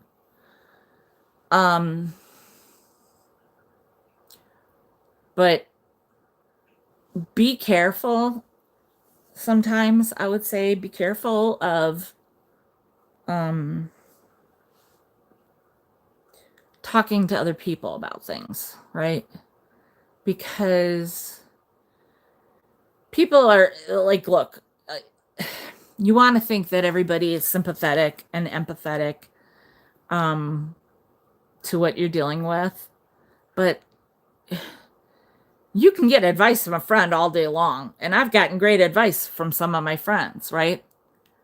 But again, they don't know all the things. They don't. I mean, a lot of them might know a lot of stuff of what's going on with you, but they're not doctors. And again, like you have to realize that we all think differently. We all process things differently. What one person thinks is no big whoop could be like the end of the world to somebody else. And we need to remember to recognize that. And I'll tell you, writing things down and seeing it in front of you can really, like, some words will really stick, okay?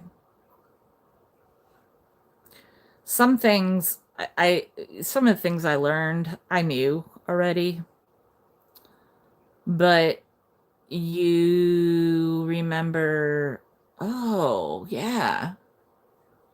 Oh, that situation, yada, yada, yada, Like, then all of a sudden you're like, oh, if I'd known this way of, dealing with something, it would have made this other scenario different, right?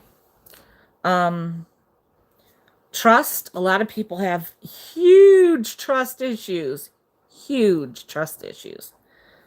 So that's when you get help, you can learn how to trust again, or you can learn how to like navigate, the waters, who you trust in a certain sense, right? Because not everybody is like wearing their heart on their sleeve like me, right? And it's very hard to talk to people for some people. So be careful of who you give that to, right? Um, you're welcome, Nancy. So I guess I should wrap it up. It's 4 hours now. Uh, but again, be kind to yourself. The things that you say to me, the gentle, caring, positive, nurturing words that you guys all put on me, that is back to you. Do you know what I mean? Like, you are as amazing as you think I am. Thank you. Thanks, you guys, for sitting here and listening to me talk. And you're welcome also. But yeah, I mean, I know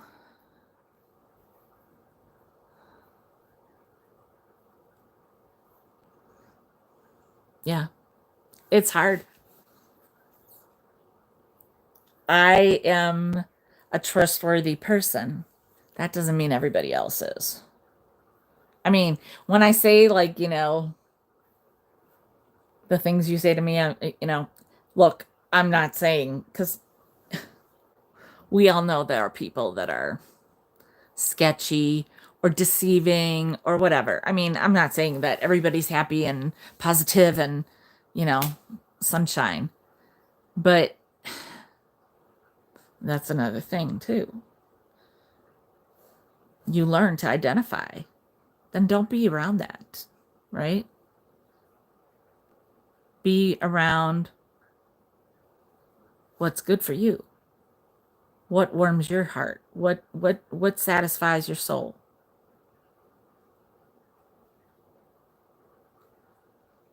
Be good to you. It's the golden rule. I mean, I like the golden rule is my thing. It's my jam. Do unto others as you would do unto yourself, as you would have them do unto you, right? I don't want you to treat me like a useless fool.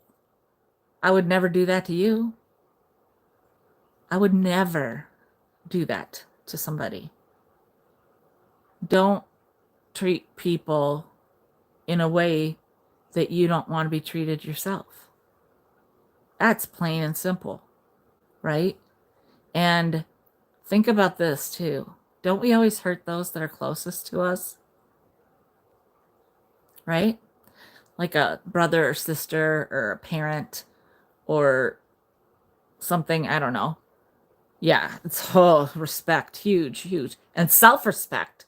Self-respect, right? Exactly. You don't know. We all don't know. I mean, think about your own stuff, right? How many people know all your stuff? So you know you don't know somebody's all of somebody else's stuff. I know. Yeah, thanks, Nettie. And yeah, I don't know. I should wrap it up. So I guess you know, like I said, be kind to yourself. Okay? Just be kind to yourself. And you know, think about the way you feel about the people that you love and or like and or want to be around, and be that way, right? And don't here, don't put yourself in harm's way, right? You say that to people, you say that to your kids, right? Don't put yourself in harm's way. Guess what? Don't put your heart in harm's way, right? Peace and love to you too, Helen. Yeah, don't put your heart in harm's way. Be kind to yourself. Take care of yourself. Put on your mask first. You put your oxygen mask on first, and then you help others. Because if you help somebody else first, all the time, always putting other people first, always doing and doing and doing, you just fall to the bottom. You don't get the care you need, right? You care less and less about yourself. And then you get to the point where you just doesn't matter anymore. I don't matter. Nobody cares. Nobody's going to miss me, right? But guess what? They do, and they will, and they have. You have. And in this last week and a half, I've not had problems thinking nobody likes me like that, you know, because it's hard. That's a very hard thing for people, right? Taking a compliment, thinking I'm okay, thinking, yeah, people want to watch me. You don't want to sound full of yourself, right? Stuff like that. Aw. And so yeah, like know what you deserve. Thank you, Mike. But yeah, know what you deserve and know your worth and remember that. Remember that. Never, like, you have to compromise, right? It's so necessary that we compromise, but also within, right? You are worthy. Mm-hmm. You are. You matter so much. You're loved. Mm-hmm. You're kind. You're caring. You're happy. You're positive. You're all these things. We're all these things, right? Yeah, you are. You're funny. You're caring. You know, you're all the things that you think you are. It's okay. It's necessary to know all the positive things that you are. Because if you remember that, you won't let anybody tear it down. Hey, Pip, you know, you would never let somebody else tear down a friend. Think about when I talked to you guys about some of the negativity that I've had to deal with. You guys come to my defense like a big brother, a big sister, or a mama bear. You guys all come out like, you know, like them's fighting words, right? So do that for yourself. Do that for yourself and believe the good things. Do that. If you guys all could write 25 positive things about yourself, I would love that. Just know.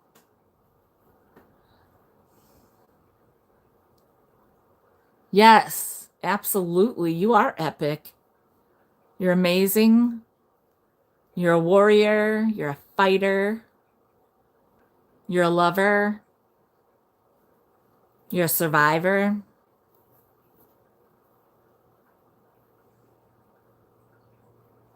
hmm You're worth it.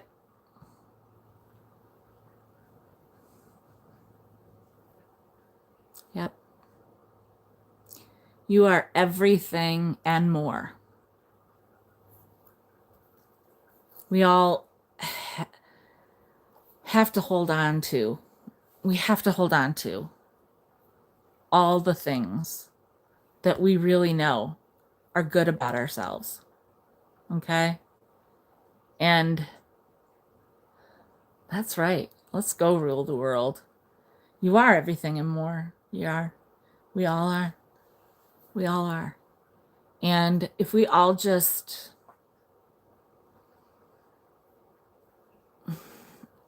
deep breaths, you guys, amen to that. Yes.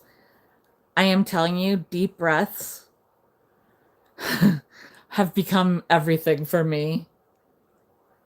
Just even like, you know how they say when you're a parent, and if you count to five, then, you know, like you give yourself a minute to kind of decelerate or whatever the word is.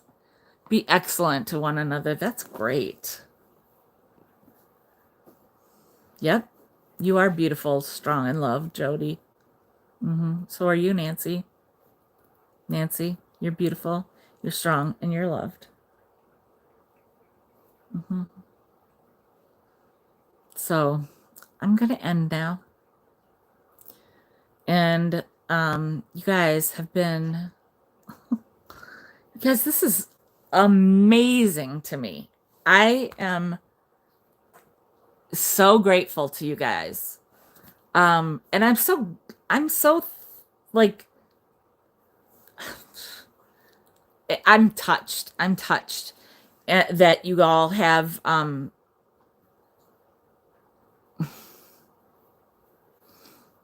that's awesome.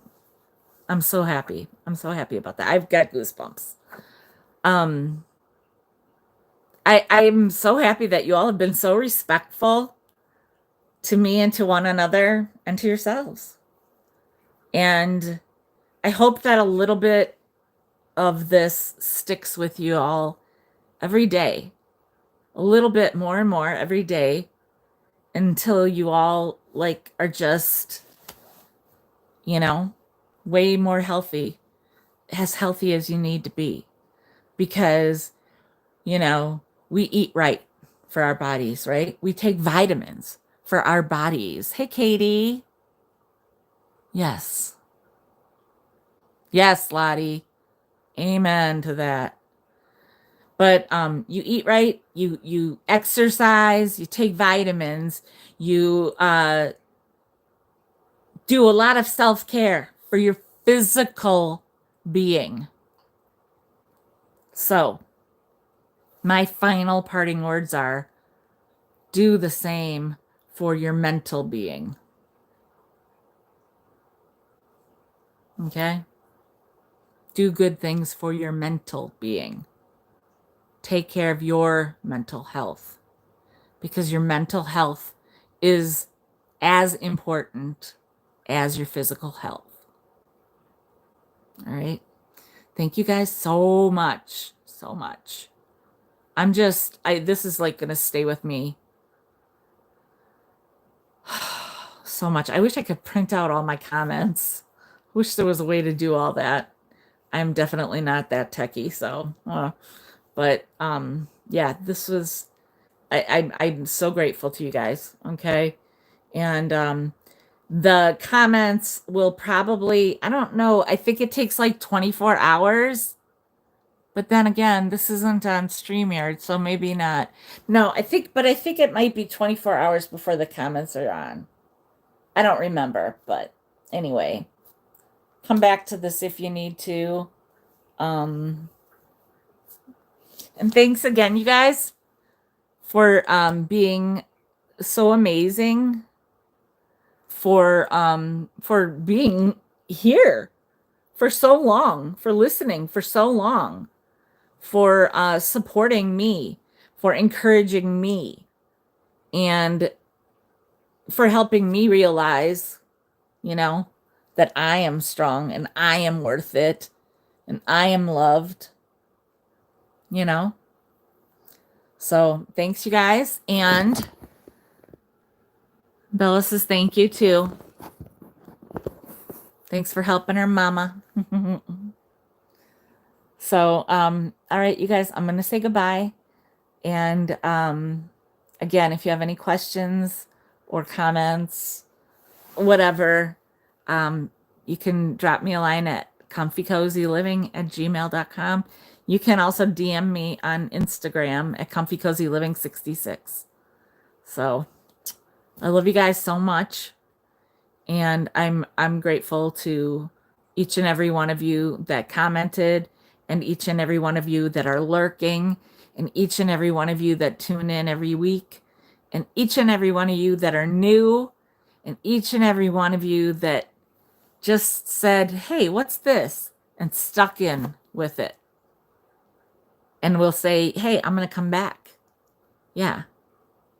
So thank you so much, you guys. And have a great night. Love you. Bye.